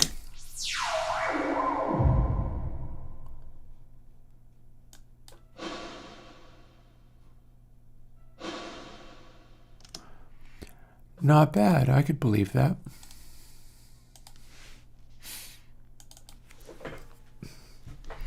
Wild how different it is. I may conceivably have not even gotten this quite sorted yet. If I end up not being able to run with the values, that's going to be challenging.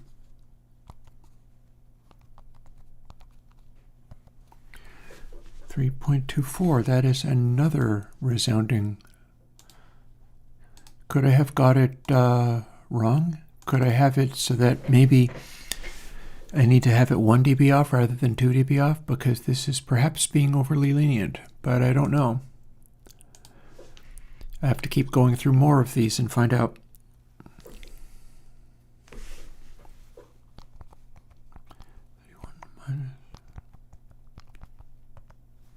Okay. This one counts as only purple. Not a massive high score. I'm very interested in what happens with these, though. The 5s and 6s should give me a range of possible performances. I think this one just failed.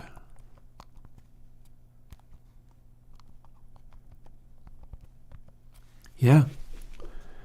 That one fails to register.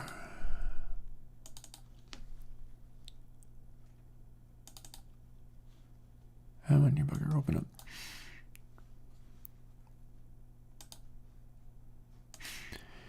I really want to make music again at some point. Seems like that would be good. Would quite like that. 2.8, so this registers, it's a 6 and it registers as orange.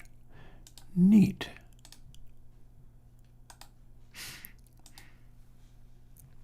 Also note that we can show view options and ask it to show tags,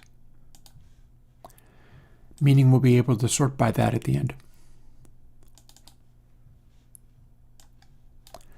But first, let's race through them as fast as possible. Because the 1411, yeah.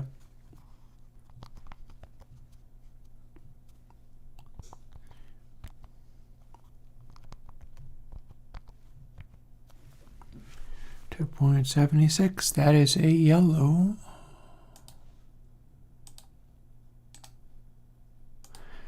I have the numbers added to the tags so that I can do this.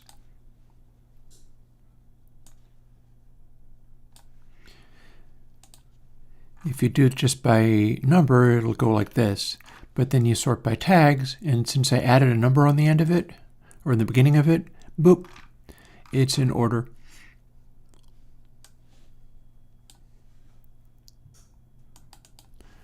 Let's analyze more of these. I've got like 14 of all these different sizes, and for the first time ever, what the hell am I doing? I don't want that. For the first time ever, they're being all rated relative to each other.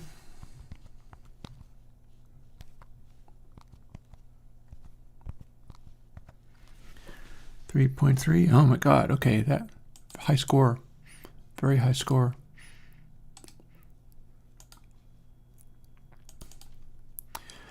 So I can see whether there's any consistency to my inference about how that works. It'll be interesting to know whether I need to start clipping them in some calibrated way to evaluate it properly, because it was working very well before.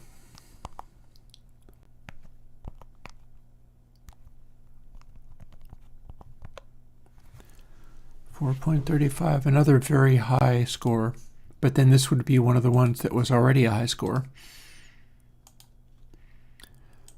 Some of the 3s, and I've got so many of them, are just scoring super high.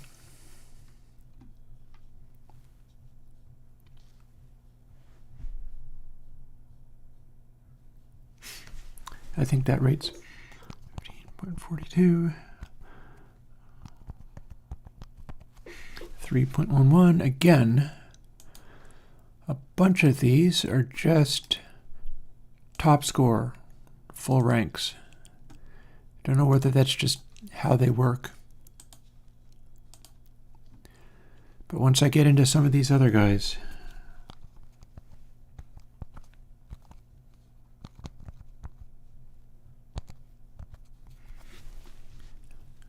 just barely.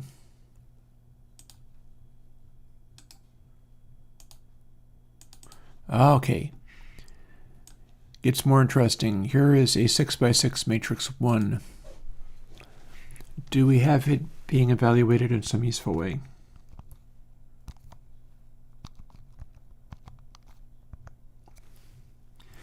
That one's a high scorer.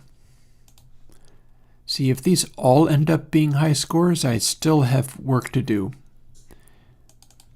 I've got a kind of a large number of them showing up as rather than not showing up at all. Now they're all turning out good.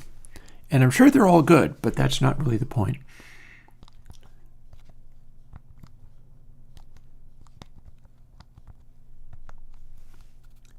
Aha! Here's a 5x5 matrix that is scored very, very poorly. It is a 13 to 11.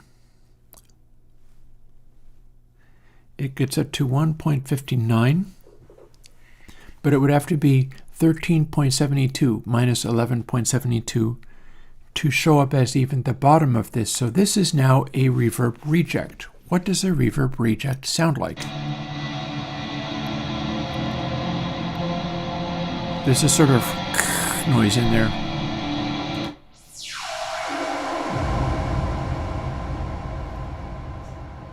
And it's very sustaining.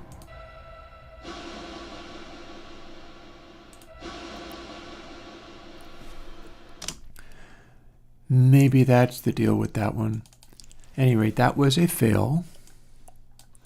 And indeed, it did kind of sound not terribly realistic. It didn't sound like a real place. It sounded like a fake reverb. So far, so good, I guess. The window between which I'm evaluating these is quite striking, which is why I wonder whether maybe I need to widen or narrow it somehow.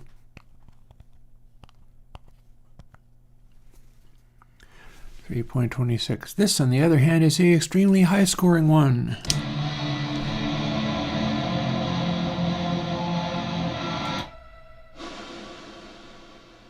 Yeah, I'll buy it. I think that is reasonably possible.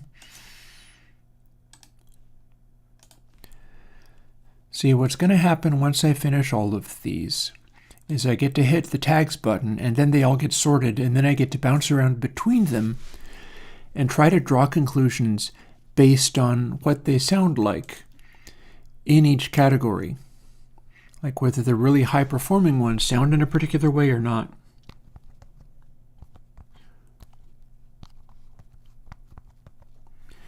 Another fail. The 5s can produce these fails.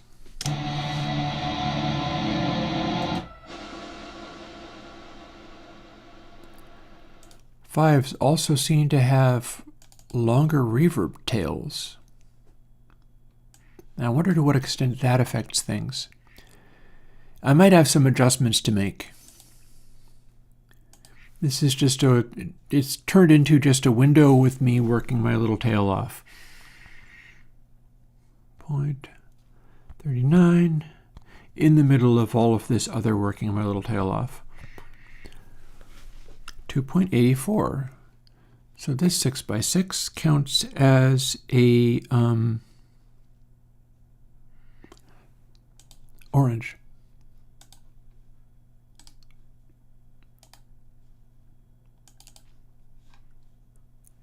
Like I might see all the 3s end up being scored really high, all the 6s end up being scored really high, none of the 5s do. That tells me I have adjustments to make.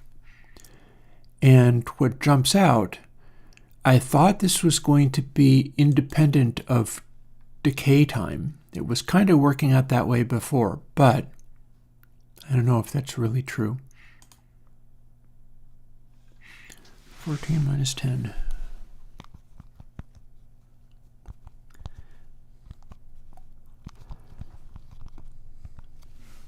Oh yeah. Another one of the 3s is extremely highly rated.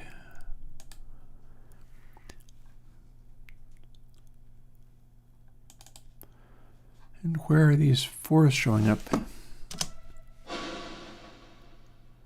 Yeah, so that sounds like a reasonable decay time for that, but I wonder whether the 5s are just showing far too much decay time, which could mean I could go in and just edit that and then re-render all of those so that I can measure them. I don't think I have a single 5x5 reverb in this collection. I don't think I tested any of them yet, so that might be a point to note. Because they need to, I think they maybe need to have similar decay times. 1411. Yeah, it's going to pass, but by how much?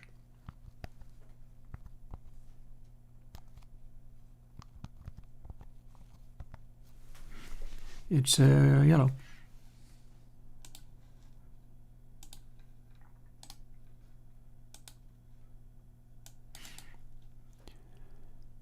And same deal, the 6, that's not so different from the 4. It's a different texture, but the decay time isn't that wildly different. The 5's decay time clearly needs work. I don't have that dialed in correctly. So those readings are not going to be representative. I bet I'm going to consistently find that. 13.10. Oh dear. Minus 10.58. 252. This rate says green.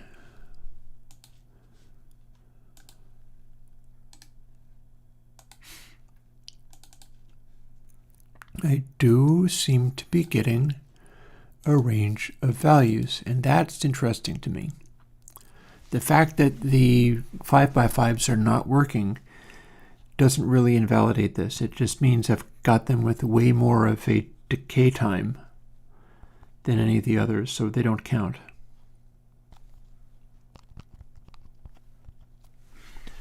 .16. Okay, this is a super well scoring one.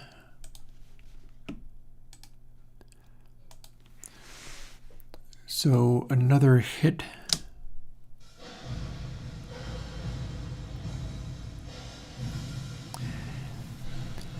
That sounds really far away. I'll give it that. Whereas the one right next to it is very similar decay time, but is rated much lower.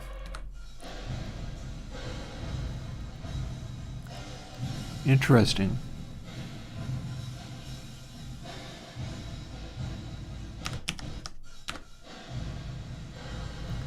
See, that sounds much farther away.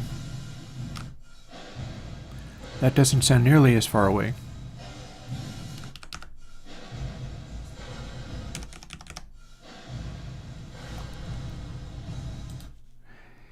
I think it's holding up. I think the concept's kind of holding up.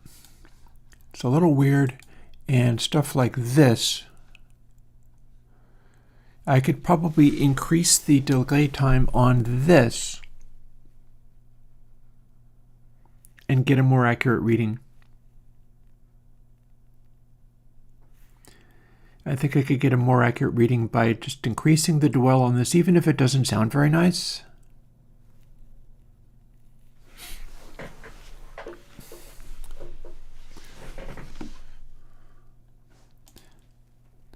So let's see, for now, let's skip 3s, let's skip 5s.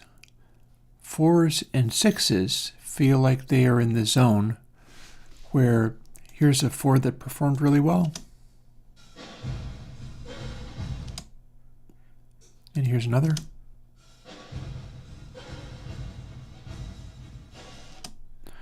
And then 6s that performed really well.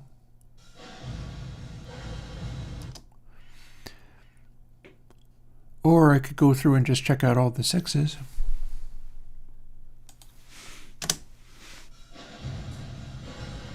Another good KV one.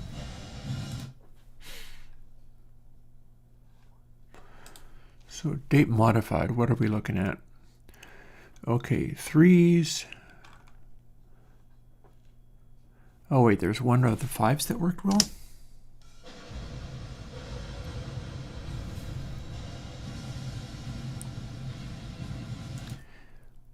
It's kind of bouncy, but because they are going to all have slightly different decays, I probably need to go through and render all of these again.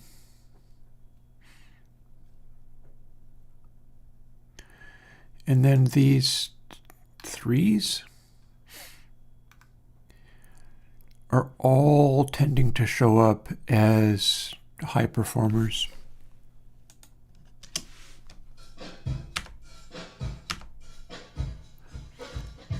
And then the long decay times are stopping them from behaving as high performers.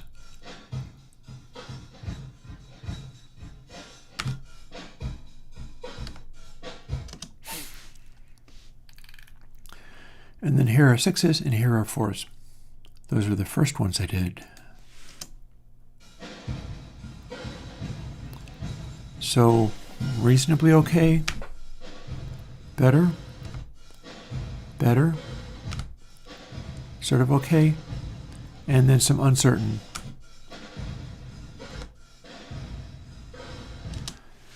Interesting, that sounded kind of distant. What does that measure as?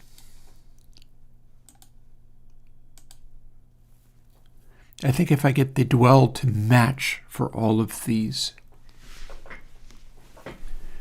that's going to be a thing.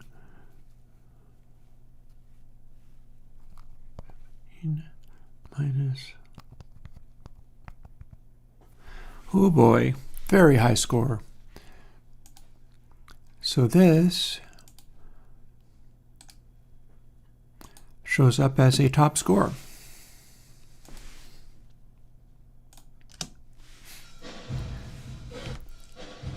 Sounds far away, high score. Not so much. Not so much. Sounds far away, top score. That one sounds similar but weird. What does that now do? What kind of score does that produce? Does that penalize its score or does it help it?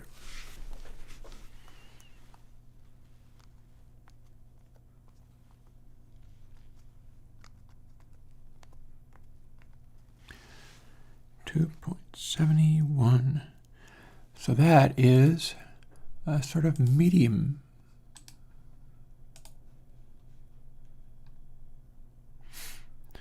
What about this one that is clearly bugged out?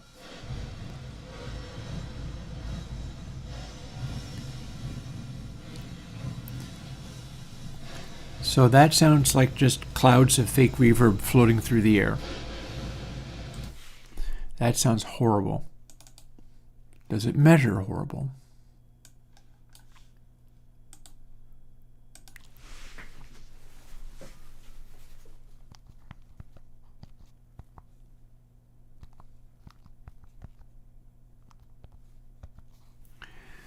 .88 off the bottom of the measurement, completely fails in every way. Cool, cool.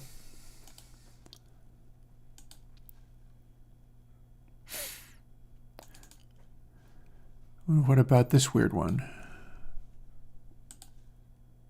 Don't know why I'm checking out the 4s of everything else.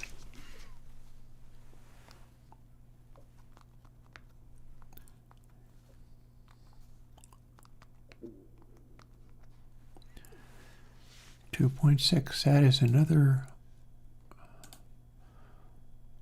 sort of bronze award one.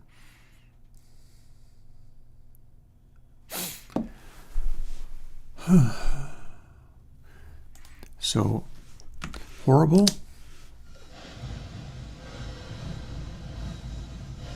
And then not as horrible, but still not super great.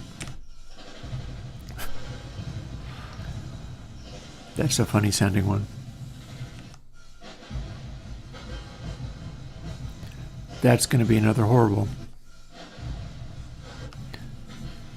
See, this is what you get when, because of all of that analysis window stuff, it is simply not even trying to calculate anything at all.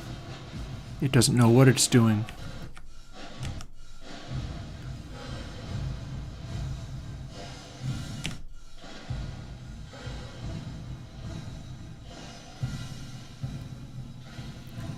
Endless corridors sounding.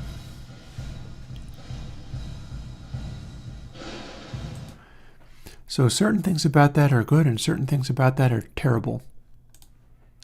How does it measure? So I'm trying to figure out what this means, what this stuff means. Granted that everything has to be done over. 14.28 minus 11.18. That rated quite highly.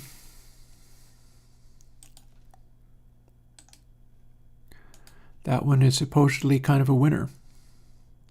Let's just go and do all of them while we're at it.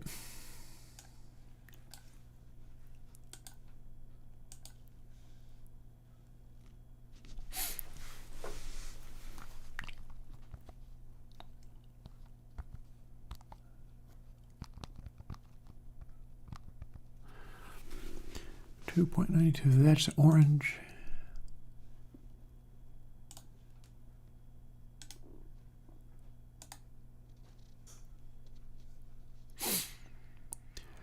I feel like too many of these are showing up as super high scoring, and I need to have it be a little bit more touchy about it than that.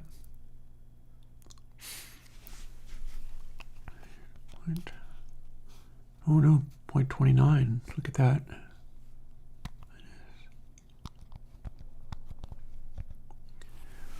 2.54 green.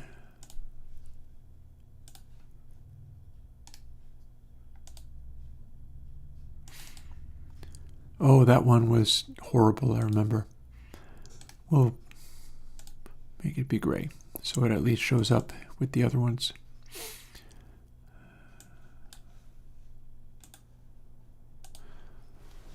So I'm driving towards, even though this will all need more adjustment and I'm going to have to sit through all of this nonsense endlessly again. But I need to trim the sustain levels of all of these things relatively. Although honestly, maybe what I can do is just reference everything to 6x6s. Look, I have 6x6s here. These are just all clipped. So if that got me a fixed 2 dB offset, then so far so good, I guess. Okay, I measured that, did I? Surely I just did that.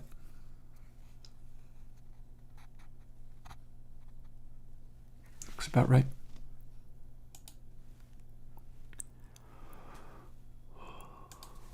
I'm so tired. Well, let me do these. And then I'm going to see whether the 2 dB offset really got me into the ballpark with the 6x6s or whether I've failed. Remember, I've been adjusting everything. That's the problem. That's the whole thing, is I've been adjusting everything every step of the way.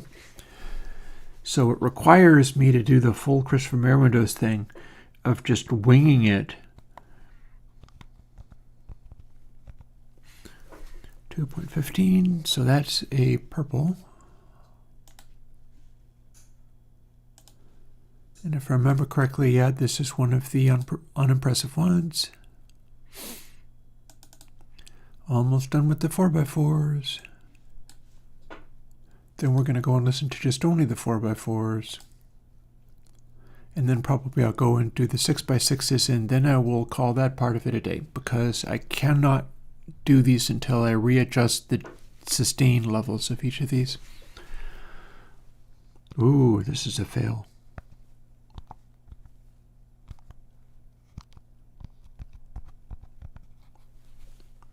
Oh, no, wait, I stand corrected. I forgot that I had made that change. This is a blue.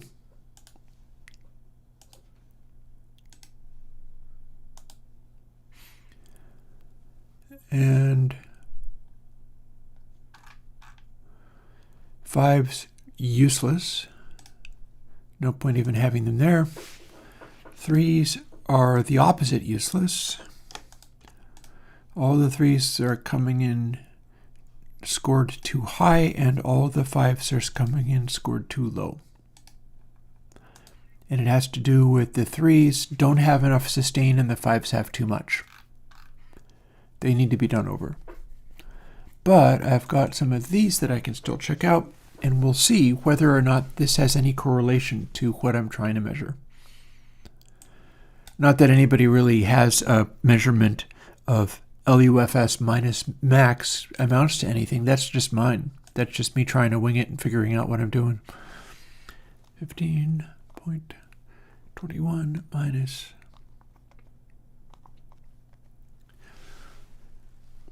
Interesting, 2.71. That is in the middle of the ratings.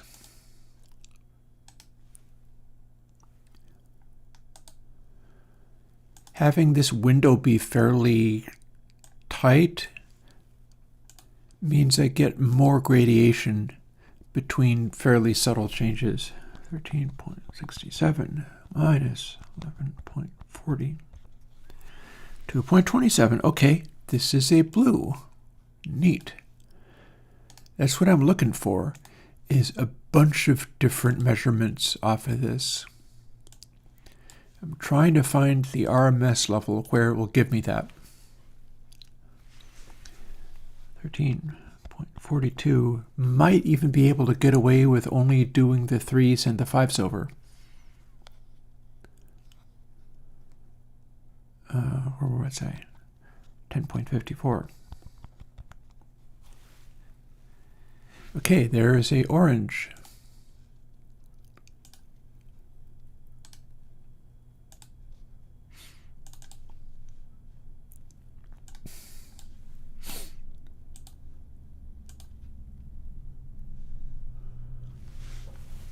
Mm-hmm.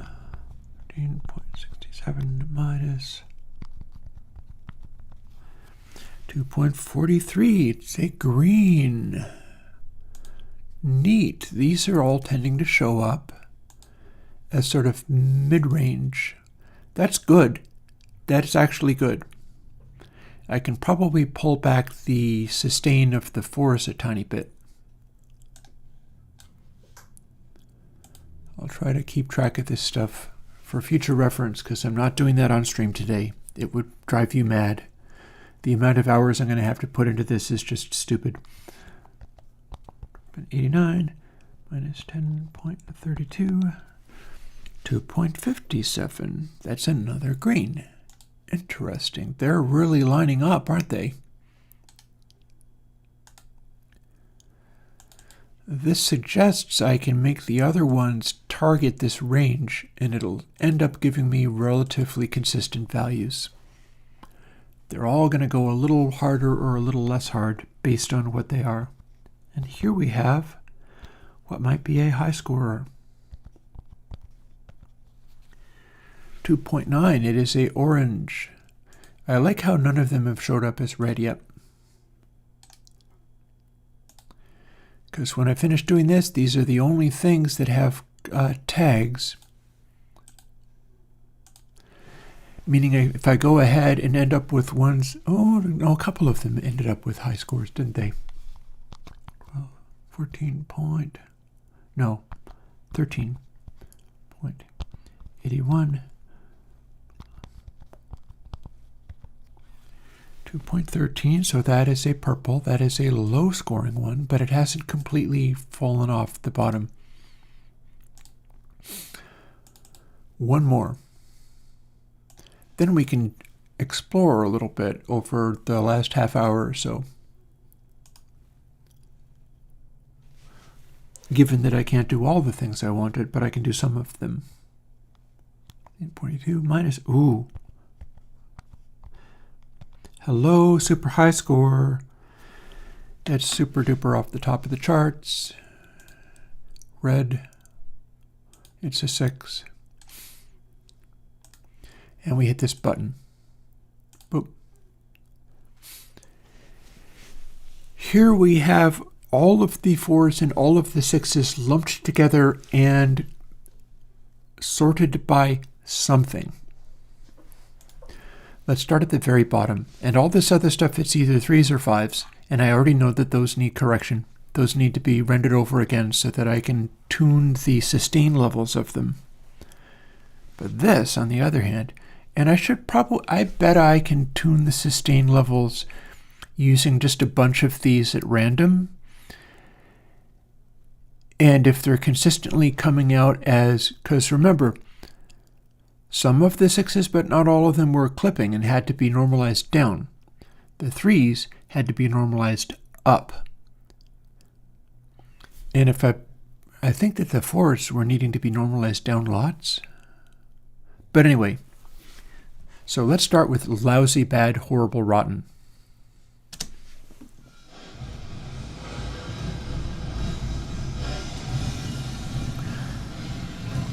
So that's hot garbage.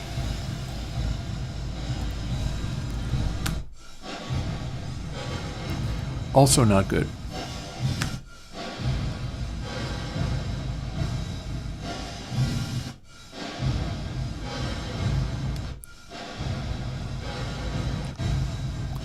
Interestingly, These are different sizes and different matrix depths. Yeah, hey Grants, this has been a weird stream. It's kind of maddening and boring. I think I'm getting somewhere with this though. It's definitely the last half hour. I ended up not relaxing at all. I ended up going out and getting my new driver's license with the new photo and everything, and then coming back and just continuing to work on exactly the same things I was working on before. But I found new bugs and new problems and may have new insights. I've just rated all of the 4s and all of the 6s, and they all occupy the same basic range. That would suggest that the higher ones are more like something and the lower ones are more like something else. And their very worst are like this.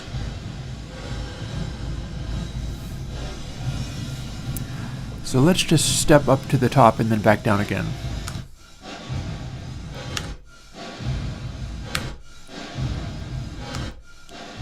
So these are bad.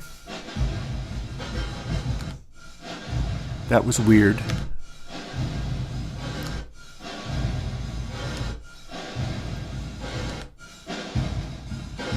That's very different. That's very weird.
Okay, so what's going on? And these are all kind of like they're still picking and choosing to be done. Just because something rates very high in this one measurement doesn't mean it ends up being the end result. But the ones that are rating very high have a characteristic in common.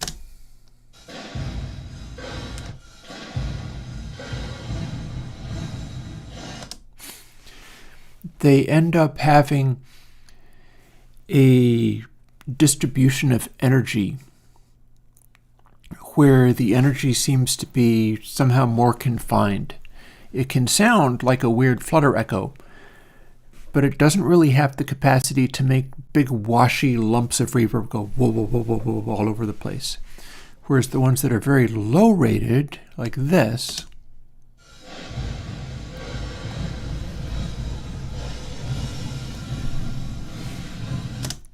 actually, here.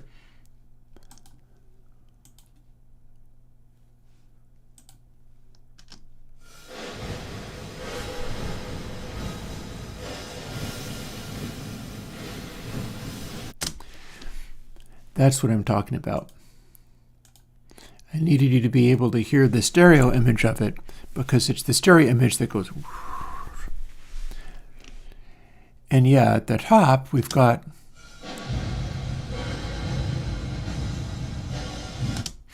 so check that one out in stereo.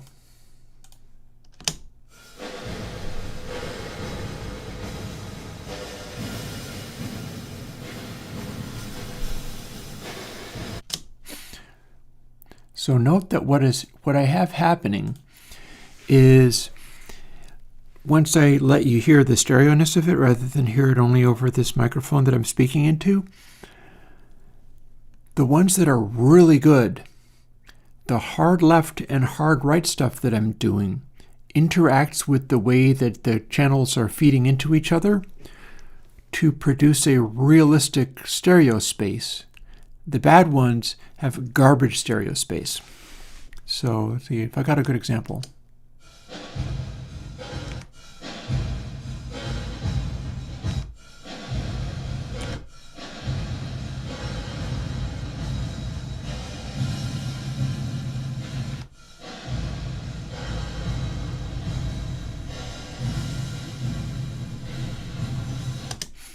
Check out this one.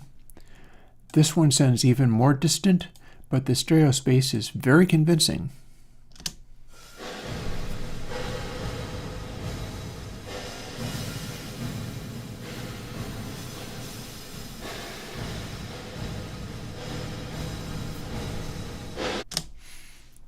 And that's kind of what I'm shooting for with these, is I'm finding the ones that work like that, where I can have the regeneration, because what I'm doing with the regeneration is I'm sending the regeneration from one channel literally 100% into the other channel.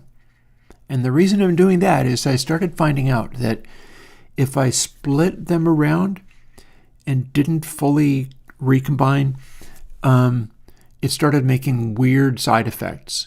And the only really fully blending kind I was able to do had the either purely dual mono,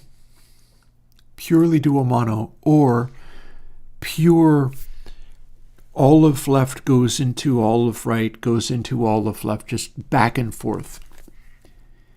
And when the distribution of the reverbs is right,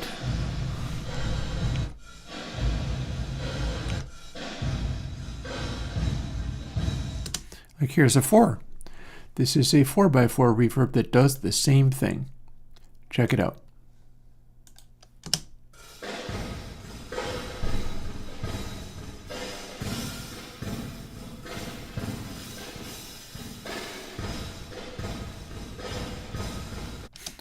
So you can have a hard-panned, purely just cross-coupled reverb and still have it. And the nice thing about the mono reverbs, or the nice thing about doing it the way I'm doing it, is my left and right channels are not the same thing.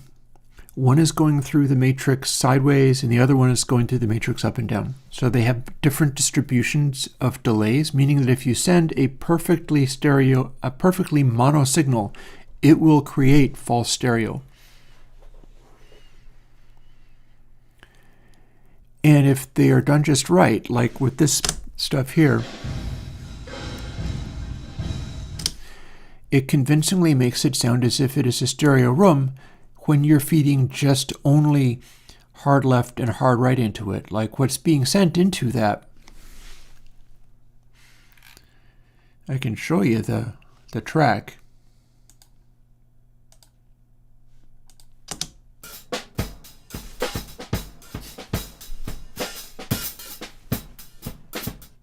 That's my test track. The test track is not simply in stereo. The test track is like hardcore full Beatles, only left and only right. It's not even reasonable. It's just ridiculous. And I'm working on being able to get reverbs where you can feed something as extreme as that to it and it sounds good. And that's what this stuff is about.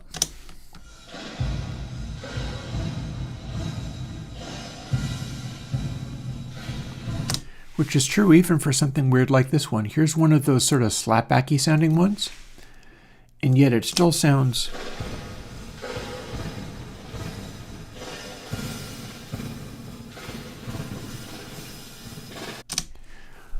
the stereo of that is still good even though it's a weird verb, and it's one of the higher rated ones.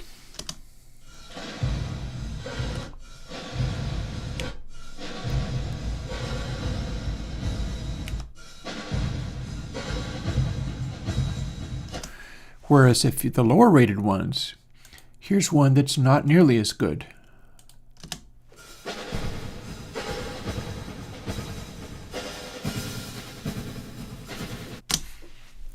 It's doing goofy stereo things, basically.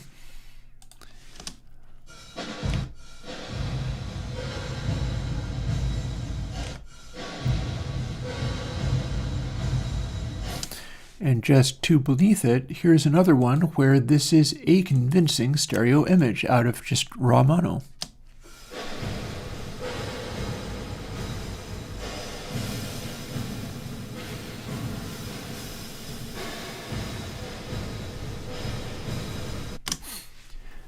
And that all has to do with the way each channel distributes the reverb density. Oh yeah, no, there's going to be lots of these that are useful somewhere.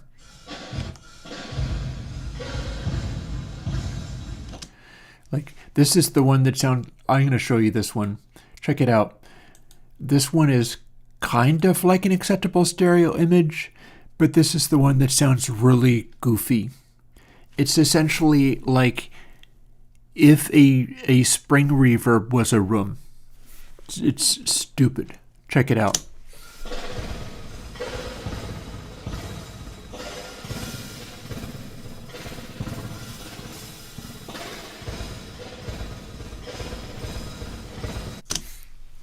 So is that ridiculous or what?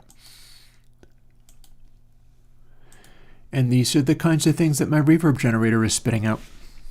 Just letting me do just goofy things like that.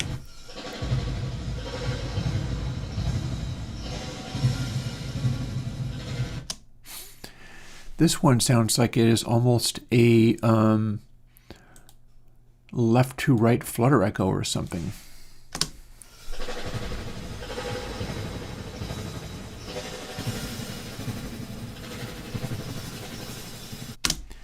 Yeah, craziness. I might not be generating as many of those with the new algorithm.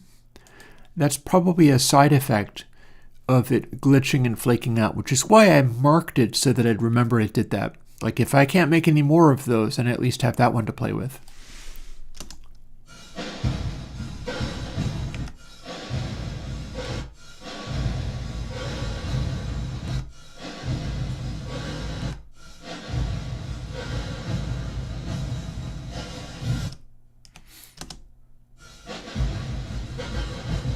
Oh, here's a terrible stereo one. So this is bad.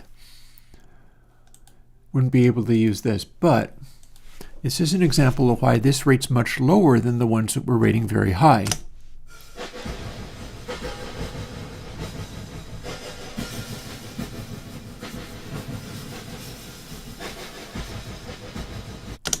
It's like a 1960s stereo treatment. It's just...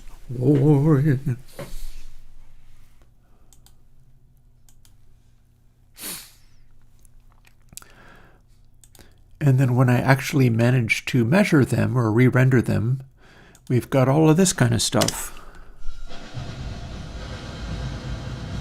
These are the 5x5s. I can't evaluate these right now.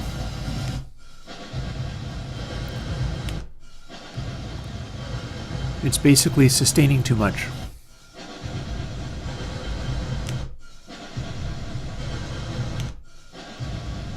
They're all blending together.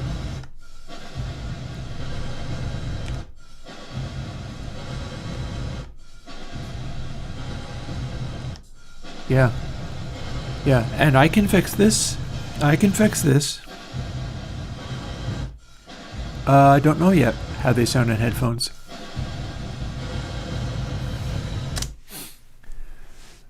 And then lastly, I've got the 3s. And these all need to sustain a little harder in order to, it's not like they're going to sound nice, but they need to sustain a little harder so then I can evaluate them along the same metric, at which point it should show me that some of them are going to score very high and those will have useful qualities about them, and then some of them are going to score very low and they will have either just colorful or just not very useful qualities about them. And these are the 3x3s. They need to sustain a little longer. Need to ring out a little bit better.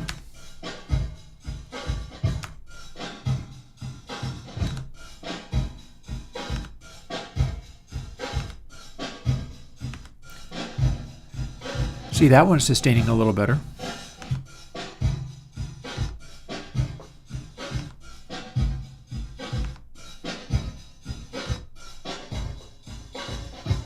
Oh God. That's a weird sounding one. Oh my God. Check this out. Should mark that aside as well.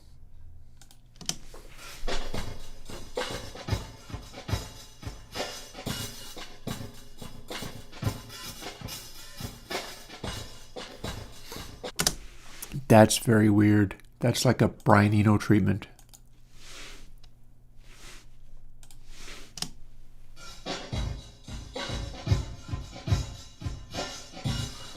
It's absolutely like a Brian Eno treatment. It sounds like that one U2 album where they had the weird process put on the drums. Back to normal. Slapbacky.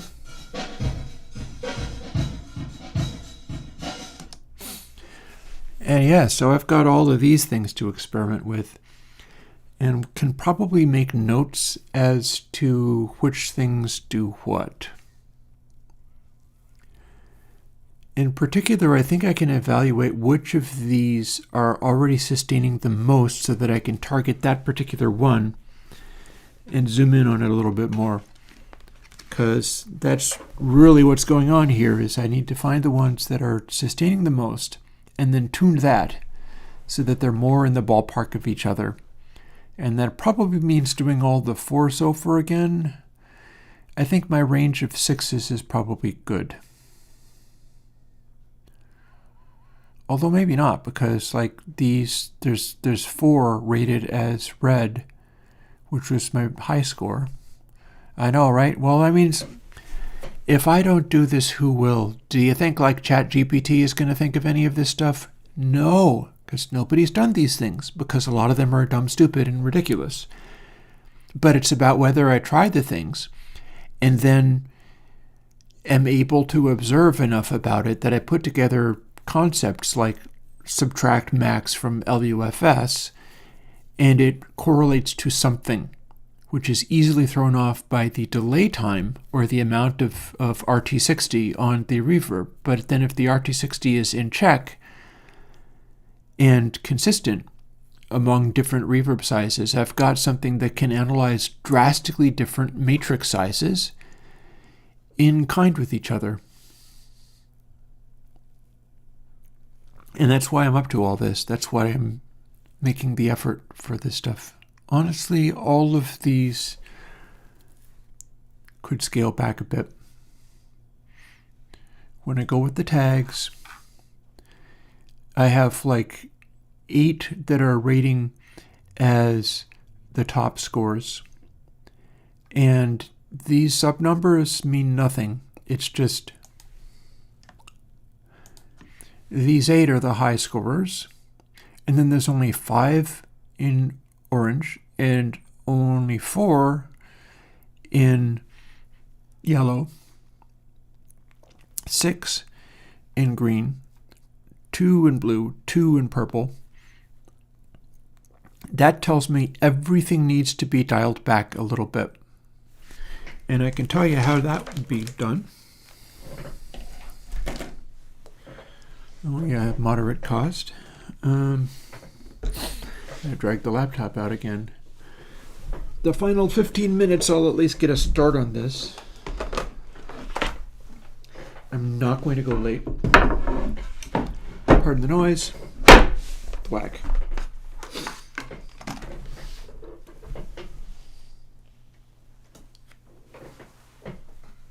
I know exactly how I'm going to do this.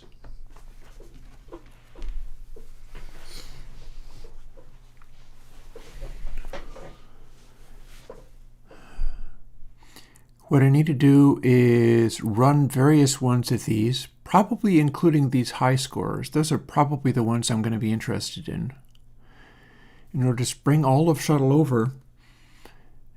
It's even going to have the... so I'll tell you what, let me then go and label some of these too. Which of those was more sustaining? Because the ones that are rigging out more are the ones that are going to be significant here. I think everything can be tuned to just barely distort without quite distorting, and that I can use the highest performers to tune that in. I think if I tuned these guys in so that they're not quite clipping, but they are almost clipping, or they're just barely clipping, then the other ones will fall into line. And that also means that stuff like these threes, which are not actually date modified, here we go. So let's see, a little quick run over.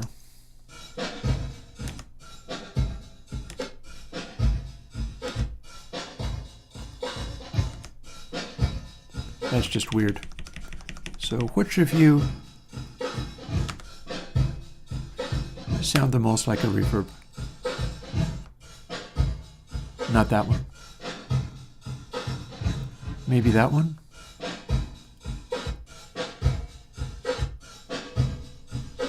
Oh, that one.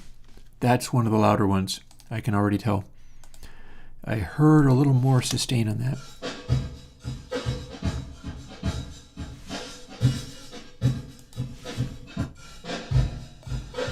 And that one is also stretching out a little bit more. So we'll flag that as well. It's going to reach the highest amounts, but not that. Or that. See, hear how that is not sustaining as much? It's this.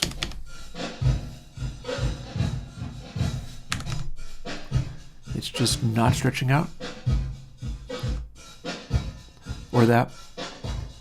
Or that. As cool as it sounds.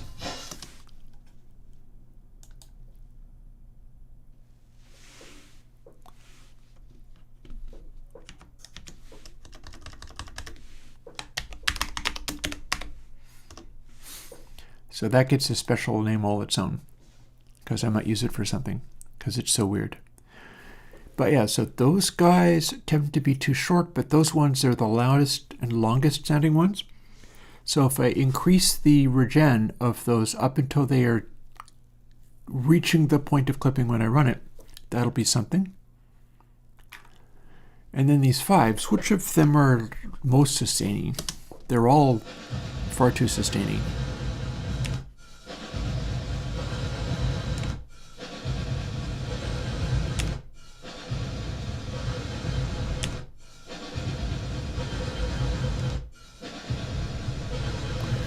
These sound identical. What the hell?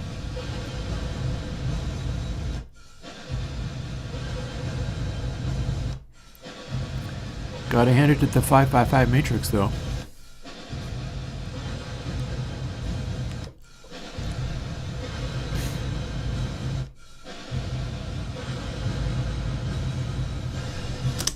Maybe I can measure?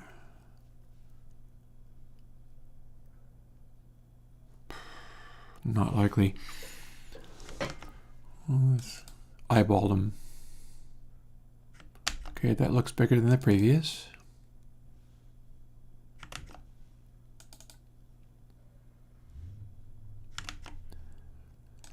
So let's try that one.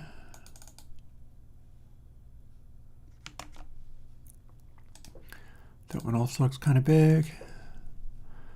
Not. The guitar section is the one I'm looking at here. Nope. That's more sustaining. Okay, so I've got 3 of those that I can count on to be pretty extended.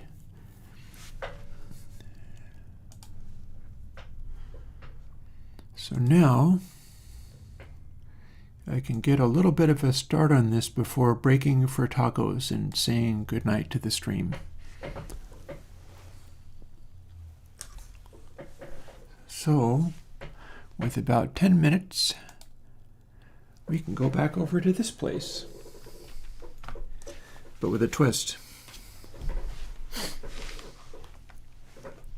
It's going to be time to do more experiments. See, especially since I only have one label on each of them, it comes through as labeled.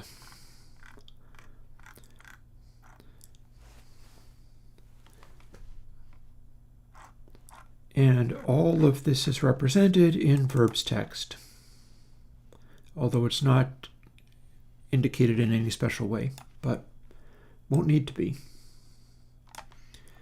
And then here's where I paste that in, but this is what I need to refer to. Here's verb 6's. It does each of these, but check this out.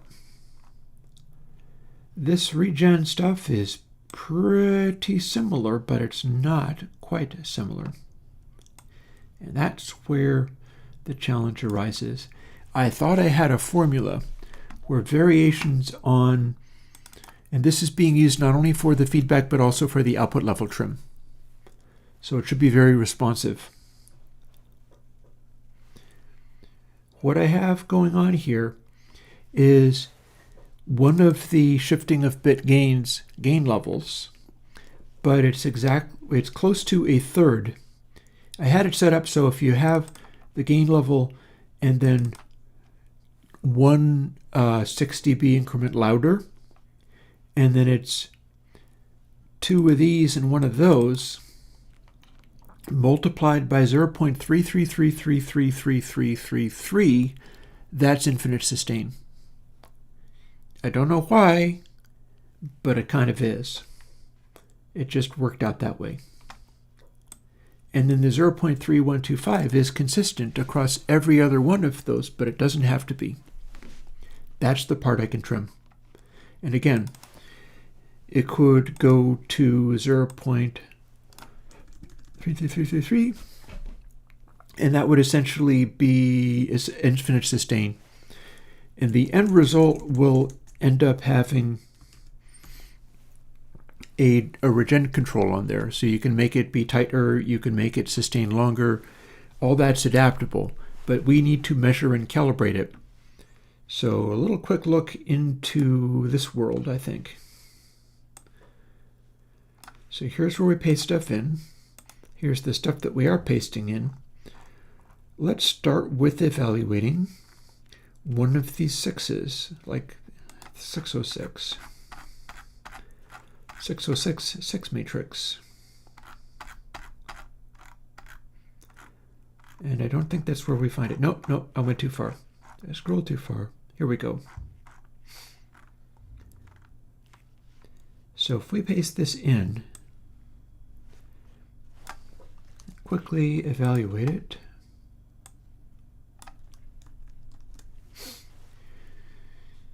We can generate one of our reverb matrices.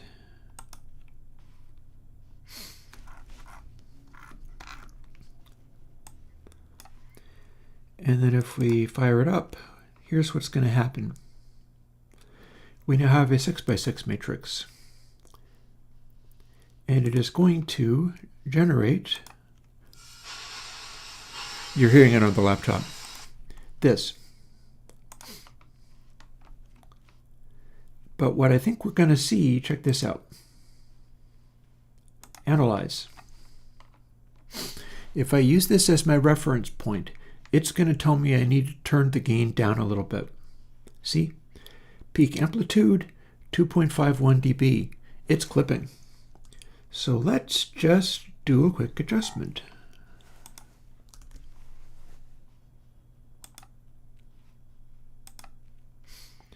Instead of 3.125, what if we only have 3.1? Quick build. We've just turned the gain down on both the regeneration and the output trim. It's now going to be different. And I tell you what, same's going to apply for each one of these. This is where I do the small trim between these things.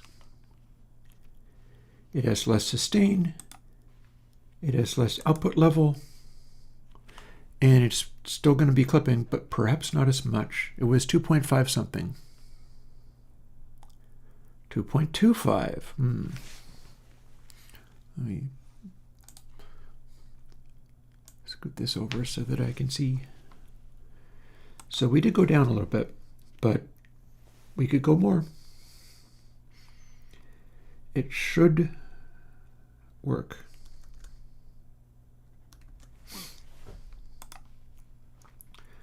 How about just 0.3? It's a larger change than before. Is this going to go too far? Will it be not actually clipping anymore?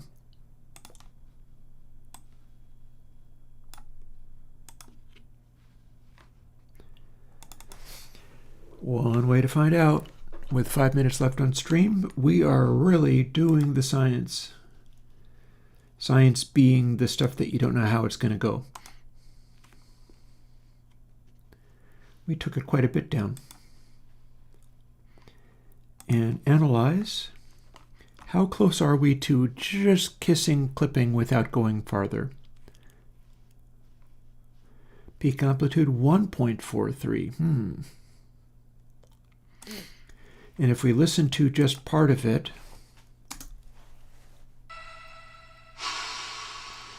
we do still have a bunch of sustain in there. So we can afford to lose a little bit. So,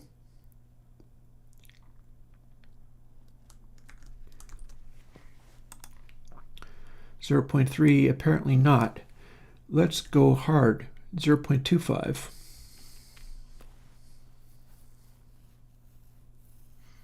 Is trimming the whole thing up and down again.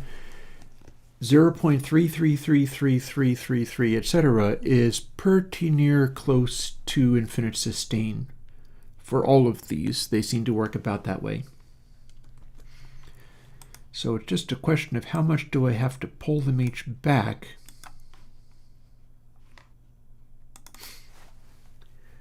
until they're behaving as desired. This is also teaching me how hard to push them in each direction. Far too much. It's turned down, and it's also not sustaining nearly enough.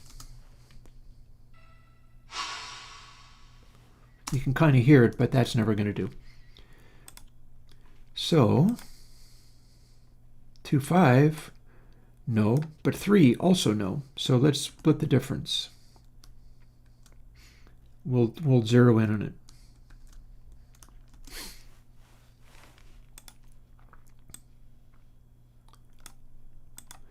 It's always the same bit of audio being reverbed, but they're different reverb. I think I've got each of them calculated out to be a satisfactory one. Might not even need to do the, well, no, I bet I am going to need to normalize each of them, because it's kind of about setting it all up so that they're in the same zone. I think I will still want to normalize everything. So I think that's still not close enough. I have to go farther. How much farther, though? It was 275. So 2.5 was way down. We're still short. We're still short by half a dB.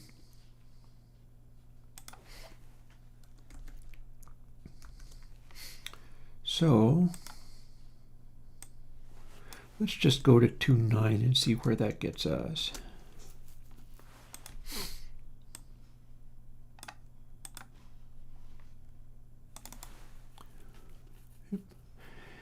See you, Grants.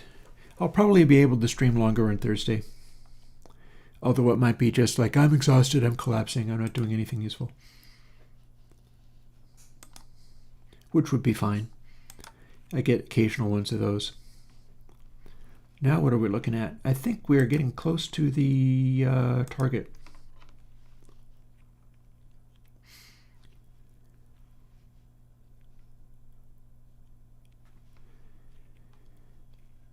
Maximum sample value.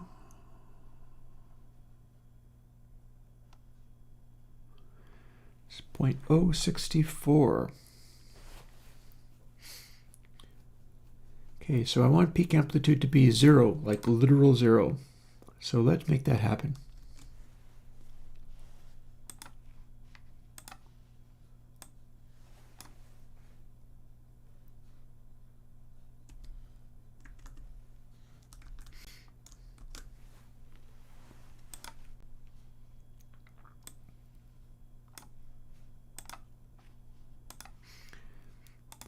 And the one thing I'm not going to do is go and re-render all of these before the end of stream, but I might stick around long enough to dial all of these in.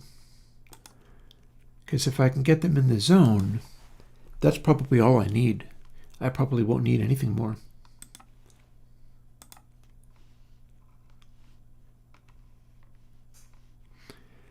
Is that peak 0?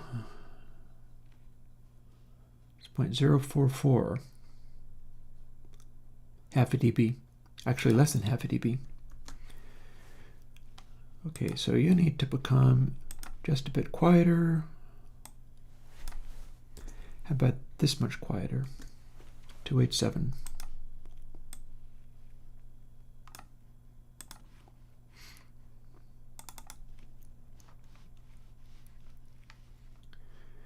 That gets me there. I'm going to skip ahead. I'm going to do all the other ones as rapidly as I can and then rush off and have tacos. 287.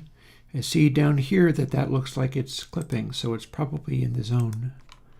If it's less than half a dB, I'm going to call that good enough.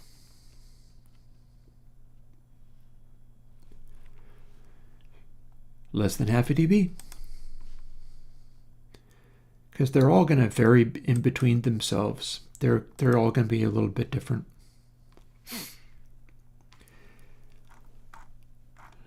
Okay, 5x5s.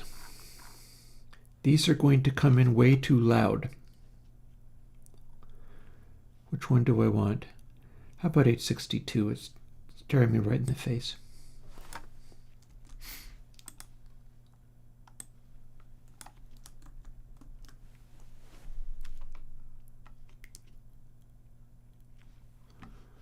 Let's see. So I really want to, oh, I've not quit it. I've not quit it. I've not quit it. There you go.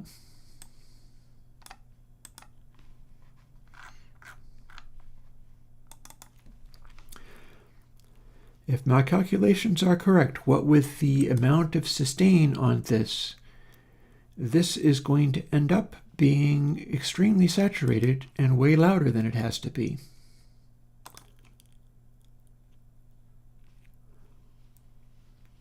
Let's see. Otherwise, I have some rethinking to do. How much do we have in the way of clippage?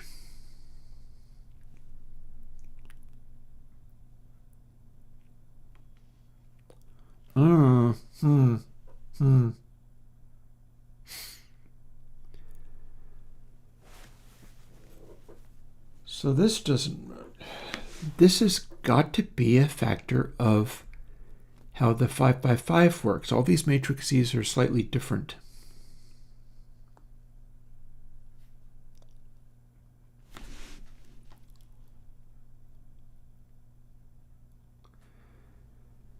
Like the 4x4, all of its individual elements are either 1 or -1. In the 6x6, most of them are -1, but some of them are 2. This one, however, is very different.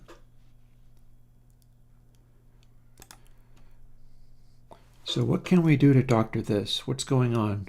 That this is so, it's miles out.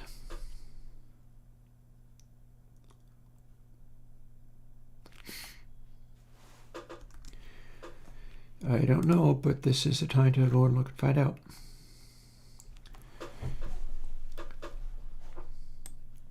So first of all, we can give it the previous one's sustain level. But second of all, here's the 5x5.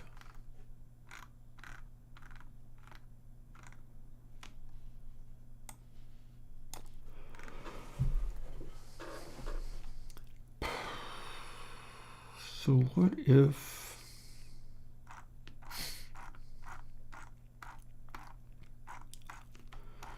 rather than using that, which is getting scaled up and down,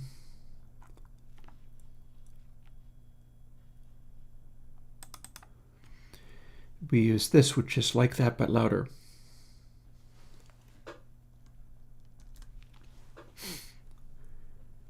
If that's even in the zone of what it needs to be, but we'll find out. 5x5, rather than input samples output being tied to that, we need to be able to dial it back without cutting the volume of everything way back. In fact, I wonder whether I can consistently do that. Because remember, this is the shifting of bits gain part, you see.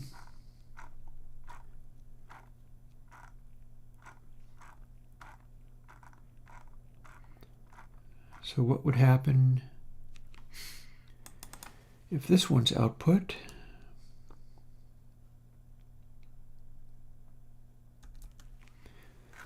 is that? I'm going to have to retrim, but apart from that,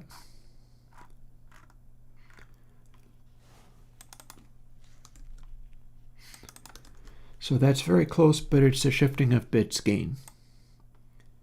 And then the 5x5, likewise, scrolling too far.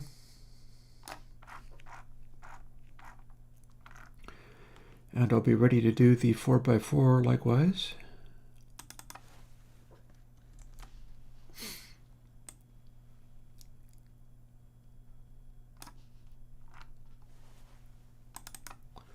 See, that was previously being shifted. It's going to be wildly different each time, but maybe don't want to be adjusting it according to, and again with this. Well, now hang on a moment.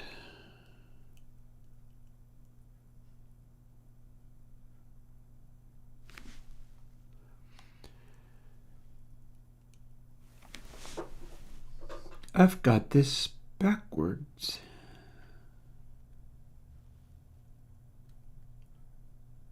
Four by four and 3x3 are using the opposite. Huh. I mean, no harm done. It's fine, I guess, but... So 5x5, 6x6. I'm correcting using this one, but then these ones probably should be coming in louder.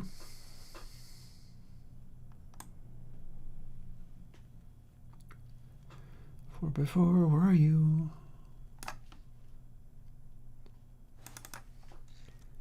Rather than 0.3, it's 6 dB hotter.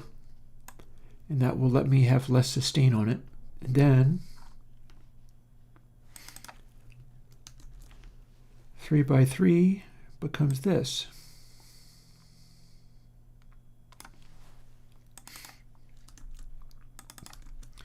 If people are getting really bored, you can make me go away and have tacos. I'm keeping half an eye on chat. I'm just really sunk into this because that is one of the things that happens to me when I do this stuff. Let's go back to 606.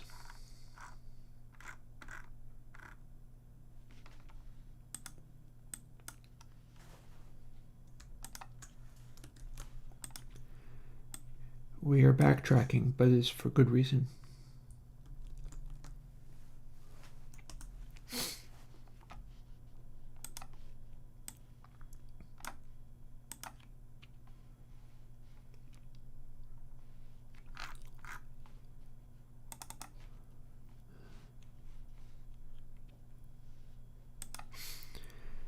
And again, picking the sustainiest things. Oh, and I can certainly back this off.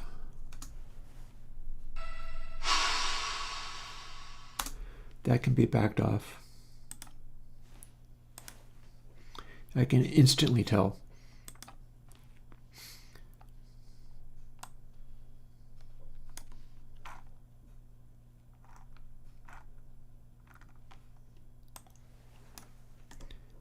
How about the 2.5? How about that?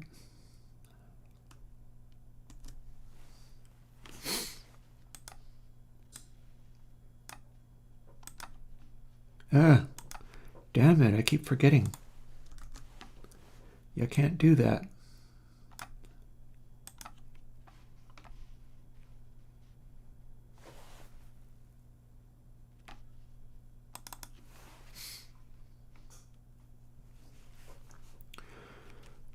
You know, if this doesn't dial in, I think I may just say I need to feed myself with tacos, and I am being cruel and bad to myself by not letting go.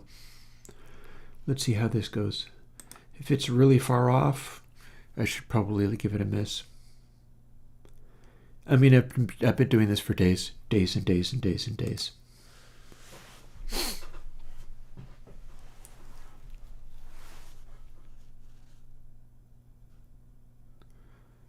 Yeah, I'm 3 dB off. I'm assuming that this is like, okay, so this is the amount of sustain I have now.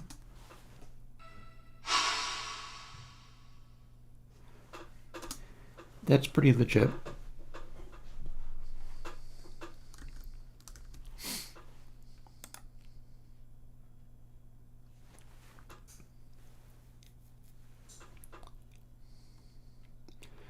I'm pretty sure I had that worked out where the 333 setting was basically, okay, so 3D multiplying by a half should cut at about 6 dB. 125, 18.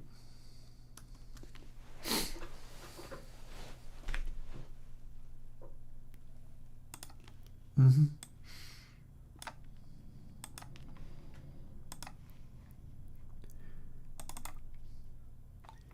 You know, we're going to do can I get this one dialed in correctly? Because bear in mind, we're trying to get a consistent volume. This alien kitten section here is already basically at the point of clipping. And so are some of my drum hits. So calibrating it appropriately is the thing.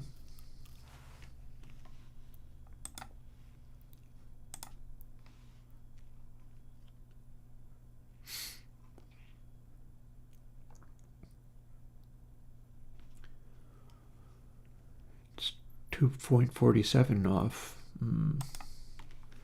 What does this sound like?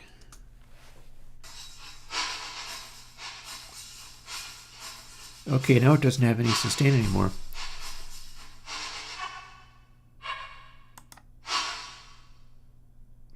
If it doesn't sustain, I can't tell what the stereo is doing.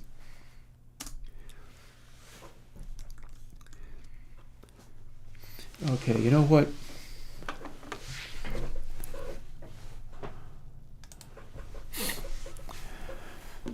That's going to have to do.